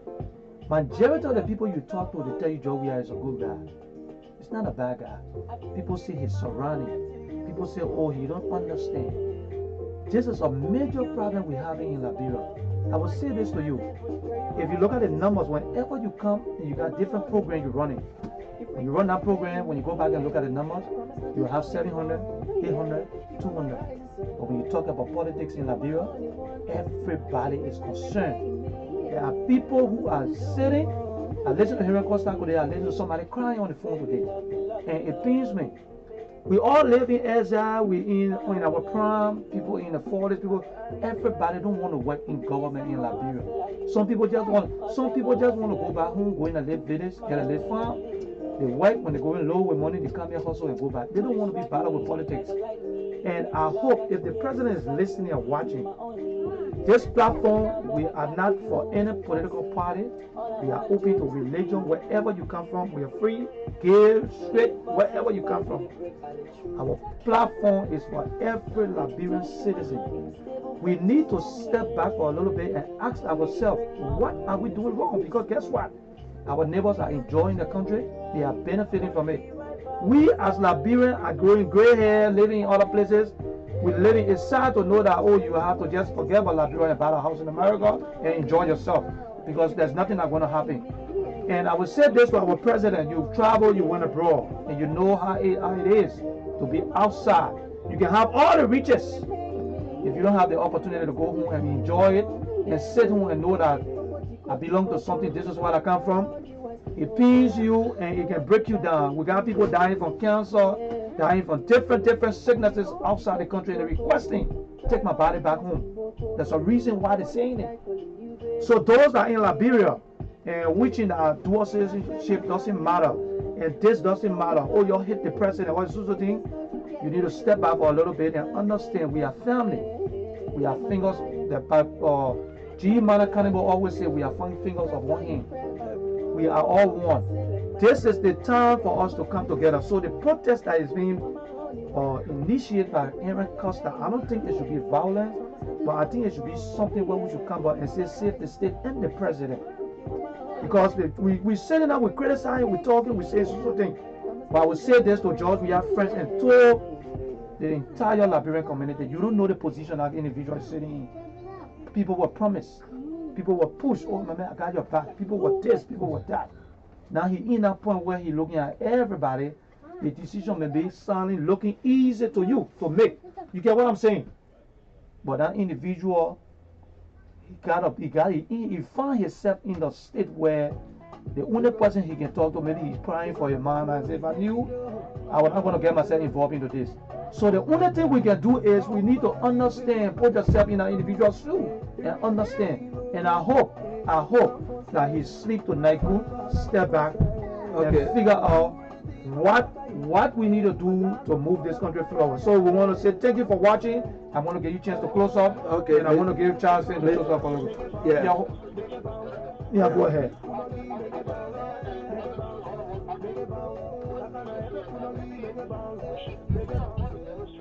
Yeah.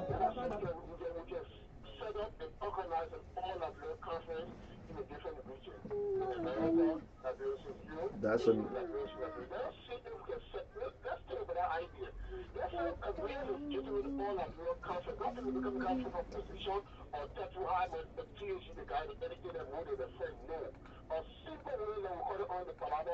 let's set up a all Liberia conference on the Palava House in our different regions, and we come together and sit down and look at our country. Our country. So it is us.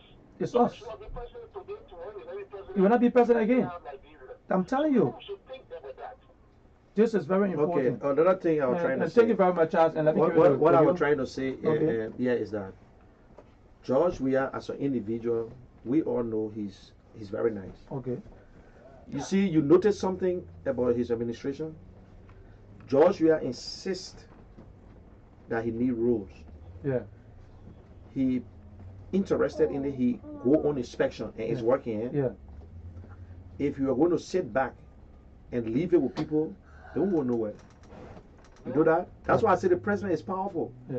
When the president said, I want you to build this building, I will find money to build that building. If he insists, that is what made the president powerful in our country. Yeah.